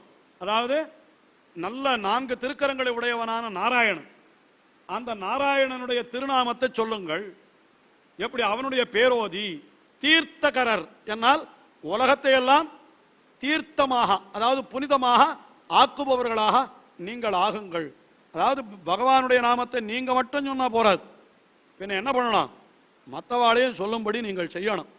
அதுதான் நீங்க பண்ண வேண்டிய காரியம். எண்டிசையும் திரிந்து, எல்லா திக்குகளிலும் நீங்கள் திரிந்து, கரம் நான்குடையான் பேரோதி பேதைகாள் தீர்த்தகரர் ஆமின் அப்படின்னு சொன்னார். அதுக்கு முன்னால 2 வரியில என்ன சொல்றாருன்னு கேட்டா, வெறுமை இந்த உலகத்தில் இருந்து கொண்டு வயிற்ற வளர்க்கிறானே அவனை சொல்லாதீர்கள், அவனை புகழாதீர்கள். லோகத்தில் பணம் காசு கிடைக்கிறதுன்னா யாரை வேணா எல்லாரும் ஸ்தோத்திரம் பண்ண ஆரம்பிச்சுடுறாலும், அப்படியெல்லாம் கண்டவனையும் ஸ்தோத்திரம் பண்ணாதீர்கள் ஆழ்வார் தெரிவிக்கிறார். இது நம்ம ஆழ்வார் 10 பாட்டு பாடியிருக்க திருவாய்மொழியில். சொன்னால் விரோதம் இது ஆகிலும் சொல்லுவன் கேள்வினோ அப்படின்னு ஒரு 10 பாட்டு. அந்த 10 பாட்டுக்கு இதுதான் மூலம்னு கூட சொல்லலாம். என்ன சொல்றார், பண்டி பெரும்பதியை ஆக்கி பழிபாவம் கொண்டு இங்கு வாழ்வாரை நீங்கள் கூறாதே அப்படின்னா கூறாமல் இருந்து, அவளையெல்லாம் சொல்லாதீர்கள், அவ பேரையே வாயால் சொல்லவே சொல்லாதீர்கள். அப்படின்னா என்னன்னா, பண்டு இப்பெரும்பதியை ஆக்கி அப்படின்னா, அதாவது பண்டி பெரும்பதியை ஆக்கின்னா அதுக்கு அர்த்தம் என்ன சொல்றாருன்னா, இந்த அது பாசுரத்தில் என்ன ஒரு மாதிரி காட்டுறார் அர்த்தத்தை. என்ன காட்டுறாருன்னா, பழையதான இந்த சம்சாரத்தை வளர்த்துன்னு அர்த்தம். அவன் மற்றவாள்லாம் இருக்கிறவாள்லாம் என்ன பண்றான்னா, இந்த சம்சாரத்தையே வளர்க்கறதுக்கு உண்டான காரியங்களை தான் பண்ணிட்டு இருக்காளாம். அப்படி இருக்கா. என்னன்னா, இல்லாட்டா பண்டுன்னு இதுல தெலுங்குல பண்டின்னா வயருன்னு சொல்லுவா, கேள்விப்பட்டிருக்க ஏதோ ஒரு பாஷையில். வயத்துக்கு பண்டின்னு ஒரு சப்தம் சொல்றாரு இவர், பண்டி என்று வயறு. அப்ப என்னன்னா, பண்டி பெரும்பதியை ஆக்கினா வயத்தையே பெருசா வச்சுக்கிறான் சில பேர். இத்தை எப்படி நிறைக்கிறதுன்னு சில பேருக்கு அதான் விசாரம். வயருக்கு சோறு எப்ப கிடைக்கணும், சோத்துக்காகவே அலையறவா சில பேர் இருக்கலாம். அப்படி இருக்கக்கூடியவர்கள் என்ன, அந்த பண்டி பெரும்பதியை ஆக்கி பழி பாவம் கொண்டு, இதனால என்ன பண்றா, உலகத்துல பழிக்கு உரிய காரியங்களையும் அதாவது பழி என்கிறது தெரியாமல் செய்கிற காரியமா, பாவம் என்கிறது தெரிந்து செய்கின்ற குற்றம் என்ன, அதுக்கெல்லாம் வித்தியாசமெல்லாம் வேற சொல்ற. இப்படியெல்லாம் ஆக்கி திரிபவர்களை பற்றி நீங்கள் கூறாதீர்கள். அதாவது லோகத்தில் என்ன, வெறும் வயத்தை வளர்க்குறவனை பற்றி யாரும் பேசாதீர்கள், தன்னுடைய தேகத்திலேயே நோக்கமாக இருக்கிறவனை பற்றி நீங்கள் யாரும் எதுவும் பேசாதீர்கள். பின்ன என்ன பண்ணணும், கரம் நான்குடையான் என்று 4 திருக்கரங்களை உடையவனாய் உலகத்தை எல்லாம் ரட்சிக்கிறவனான எம்பெருமான் அவனுடைய திருநாமங்களை ஓதி எண்டிசையும் தீர்த்தகராமின் திரிந்து என்று இந்த பாசுரத்தில் நம்மையும் எம்பெருமானுடைய திருநாமத்தை சொல்லும்படி உபதேசிக்கிறார் என்று ஒரு 14 பாசுரம் வரைக்கும் இந்த அர்த்தத்தை பார்த்தோம். அதுக்கப்புறம் இந்த அடியவர்களை வாழ்விப்பதையே இப்படிப்பட்ட ஒரு செயலாக கொண்டிருக்கிறான் எம்பெருமான் அப்படின்னு சொன்னாரோ இல்லையோ, அது எம்பெருமானுடைய தன்மை எப்படிப்பட்டதுன்றத அடியவர்களுக்காக அவன் எவ்வளவெல்லாம் காரியம் செய்கிறான் பாருங்கள் என்று மறுபடியும் அவனுடைய மற்றொரு அவதாரத்தை தெரிவிக்கிறார். என்ன தெரிவிக்கிறார்னா ராமாவதாரம். அதாவது மென்மையே வடிவெடுத்தவனான ராமபிரான் அடியவர்களுக்காக எவ்வளவெல்லாம் காரியம் செய்திருக்கிறான் பாருங்கள் என்ன அதை தெரிவிக்கிறார். அதாவது என்ன, அவனுடைய திருநாமத்தை சொன்னா எனக்கு பலன் கிடைச்சிடுமான்னு யாரும் கேட்க வேண்டாம். எத்தனை உலகத்தில் இருக்கிற அடியவர்களுக்கு உதவுவதற்காகத்தானே இப்படிப்பட்ட காரியத்தை எல்லாம் செய்தான் என்று என்ன சொல்றார். திரிந்தது வெஞ்சமத்து தேர் கடவி, அன்று பிரிந்தது சீதையை மான் பின் போய் என்று இது சொல்லலாம். கிருஷ்ணாவதாரம் ராமாவதாரம் ரெண்டுத்தையுமே சொல்லலாம். எப்படின்னா, திரிந்தது வெஞ்சமத்து, என்னால் பெரிய யுத்தத்தில் போய் அவன் என்ன செய்தான், அந்தாச்சாவர் வெஞ்சமத்து தேர் கடவி என்னார். வெஞ்சமத்து தேர் கடவி என்னால் பாரத யுத்தத்திலே தேரை நடத்தினான். அப்புறம் அன்று பிரிந்தது சீதையினர். இந்த லோகத்தில் வந்து அவதரித்து தன்னுடைய நஜீவை என் க்ஷணமப்பின்னு அவள் இடத்துல அவ்வளவு ஈடுபாடு உடையவனாயிருக்கிற அந்த சீதையையும் அவன் பிரிந்தான். எதுக்காக, நம் மான் பின் போய் என்ன அவள் கேட்ட அந்த மானை, அதுக்காக மான் பின் போனான். ஆனால் அப்படிப்பட்ட எம்பெருமான் யாருன்னு கேட்டா, இவ்வளவு கஷ்டப்பட்டானே இவன் யார் அப்படின்னு கேட்டா, அவன் எப்படிப்பட்டவன், நாகத்தின் தன் பள்ளி கொள்வான் என்று மிகவும் சுகுமாரமாக, அதாவது மென்மையாக ஒரு ஆதிசேஷன் மேலே எப்பொழுதும் படுத்து கொண்டிருப்பவன். புரிந்ததும் கண் பள்ளி கொள்ள அழகியதே என்றால் அந்த எம்பெருமான் மறுபடியும் அப்படி திருவனந்தாழ்வான் மேல போய் படுத்துக்கிறான்னு சொன்னா அது என்ன சொல்றது, அவன் அப்படி நாகத்தின் தன்பள்ளி கொள்வான் தனக்கு இது அழகியதே என்று. இது அழகா இருந்ததா, அதாவது நான் எவ்வளவு சொஸ்தமா படுக்கையில் படுத்துட்டு ஆனந்தமா இருக்க வேண்டியவன் அதை விட்டுட்டு இப்படி தெருவில் வந்து அல்லாடுறான் பாருங்க. யாருக்காக, எல்லாம் உங்களுக்காகத்தான். ஆழ்வார் சொல்றார் நம்மளை பார்த்து, நான் சொல்லலை. ஆழ்வார் என்ன சொல்றாருன்னா, நாகத்தின் தன் பள்ளி கொள்வான் அப்படின்னா அவன் தன் சீதையை பிரிந்தவன் எங்க போனான்னு கேட்டா, கண் பள்ளி கொள்ள புரிந்ததுவும் என்ன பண்ண தரையில படுத்துட்டான். சக்கரவர்த்தி திருமகன் பிராட்டியை பிரிந்த வருத்தத்தாலே தரையிலேயே படுத்துட்டு இருந்தான். ஆக இப்ப என்ன தெரிஞ்சது, திருவனந்தாழ்வானிலே போய் அப்படி சுகுமாரமாக, அதாவது மிகவும் மென்மையாக, சொல்லலையா, ஒரு ஏசி ரூம்ல நல்ல ஃபோம் பெத்தையில படுத்துட்டு தூங்குறவர் போய் இங்க வந்து நமக்காக எவ்வளவு விளையாடுறார் பார் அப்படின்னு ஒருத்தரை நம்ம சொல்ற மாதிரி ஆழ்வார் எப்படி சொல்றார் பாருங்க. அவர் நாகத்தின் தன்பள்ளி கொள்வான் தனக்கு இது அழகியதே. இது அழகா இருந்ததா, நீங்களே யோசனை பண்ணி பாருங்க. என்னவெல்லாம் காரியம் பண்ணியிருக்கான். என்ன பண்ணியிருக்கான், வெஞ்சமத்து தேர்கடவி என்ன தன்னுடைய தகுதிக்கு கீழா போய் ஒரு சாரதியா இருந்து, ஏவலாள் தானே, வேலைக்காரனா போனானா இல்லையா, ஒரு சாரதியா இருந்து, அதுவும் யுத்தத்து நடுவுல எந்த பானை இவன் மேல விழுமோ என்று பயப்படும்படியா அந்த இதுல போய் என்ன பண்ணா, தேரை நடத்தினான் கிருஷ்ணாவதாரத்துல. அதிலும் அதுக்கு முன்னால ராமாவதாரத்துல மாயமான் பின்னால போனான். அதனால சீதையை பிரிஞ்சான். அதனால தரையிலே படுத்து கொண்டு கிடந்தான். என்னால் இந்த அத்தனை எளிமையும் அவன் எதற்காக காட்டினான், எல்லாம் அடியவர்களான நமக்காக வென்றோ என்று. அப்படி இந்த பாசுரத்தில் இதெல்லாம் அவனுக்கு நாகத்தின் தன்கொள்ளி கொள்வான் தனக்கு அப்படின்னு காட்டினார். அதுக்கு மேல அப்ப அடுத்ததாக என்ன நமக்கு சந்தேகம் வரும், அப்ப எம்பெருமான நம்ம ஸ்தோத்திரம் பண்ணணும், எம்பெருமான் திருவடிகளில் புஷ்பங்களை சமர்ப்பிக்கணும். இன்னும் சாஸ்திரத்தில் நிறைய சொல்லியிருக்குது, கீழே சொல்லிட்டார். அறிந்து ஐந்தும் உள்ளடக்கி ஆய்மலர் கொண்டு ஆர்வம் செறிந்த மனத்தராய் செவ்வே அறிந்து என்ன இவ்வளவு தூரம்லாம் சொன்னாரு. இத்தனையும் பண்ணாதான் கிடைக்கும் அப்படின்னு சொன்னா, அப்ப இதெல்லாம் பண்ணணுமா, பண்ணினா கிடைக்கும்னா இப்ப அதெல்லாம் தான் சாதனமா, அதாவது எம்பெருமானை அடைவதற்கு இப்படிப்பட்ட செயல்களை செய்ய வேண்டும்னு சொல்றீர். அப்ப இதெல்லாம் செய்யலைன்னா கிடைக்காதுன்னு அர்த்தமா இருக்கு. அப்போ இதுக்கு அது மீன்ஸ் தெரியுறதுல இங்கிலீஷ்ல சொல்ற மீன்ஸ் என்ற வார்த்தை, ஏன்னா தமிழா இங்கிலீஷ் தெரியாது திண்டாடக்கூடாது. ஆக என்ன சொல்றேன், அப்ப அது கோல். எது கோல், பகவானை அடையிறது கோல். அப்ப அந்த கோலுக்கு எது மீன்ஸ்னு கேட்டா, நீர் என்னென்னமோ காரியங்கள்லாம் பண்ணணும்னு சொன்னீரே, இதுதானா அப்படின்னு கேட்டா இதெல்லாம் மீன்ஸே இல்லைன்னு. இது அத்தனையும் மீன்ஸ் இல்லை, ஆனா நீங்க இதெல்லாம் பண்ணணும். சுவாமி புரியவே இல்லையே, இது மீன்ஸ் இல்லைன்னு சொல்றீர், ஆனா இது அடையணுமான இதெல்லாம் பண்ணணும்னு சொல்றீர், எங்களுக்கு புரியலையே அப்படின்னா ஒரு அழகான உதாரணத்தை கொண்டு இதை விளக்குகிறார். அது என்ன என்பதை நாளை தினம் பார்ப்போம்.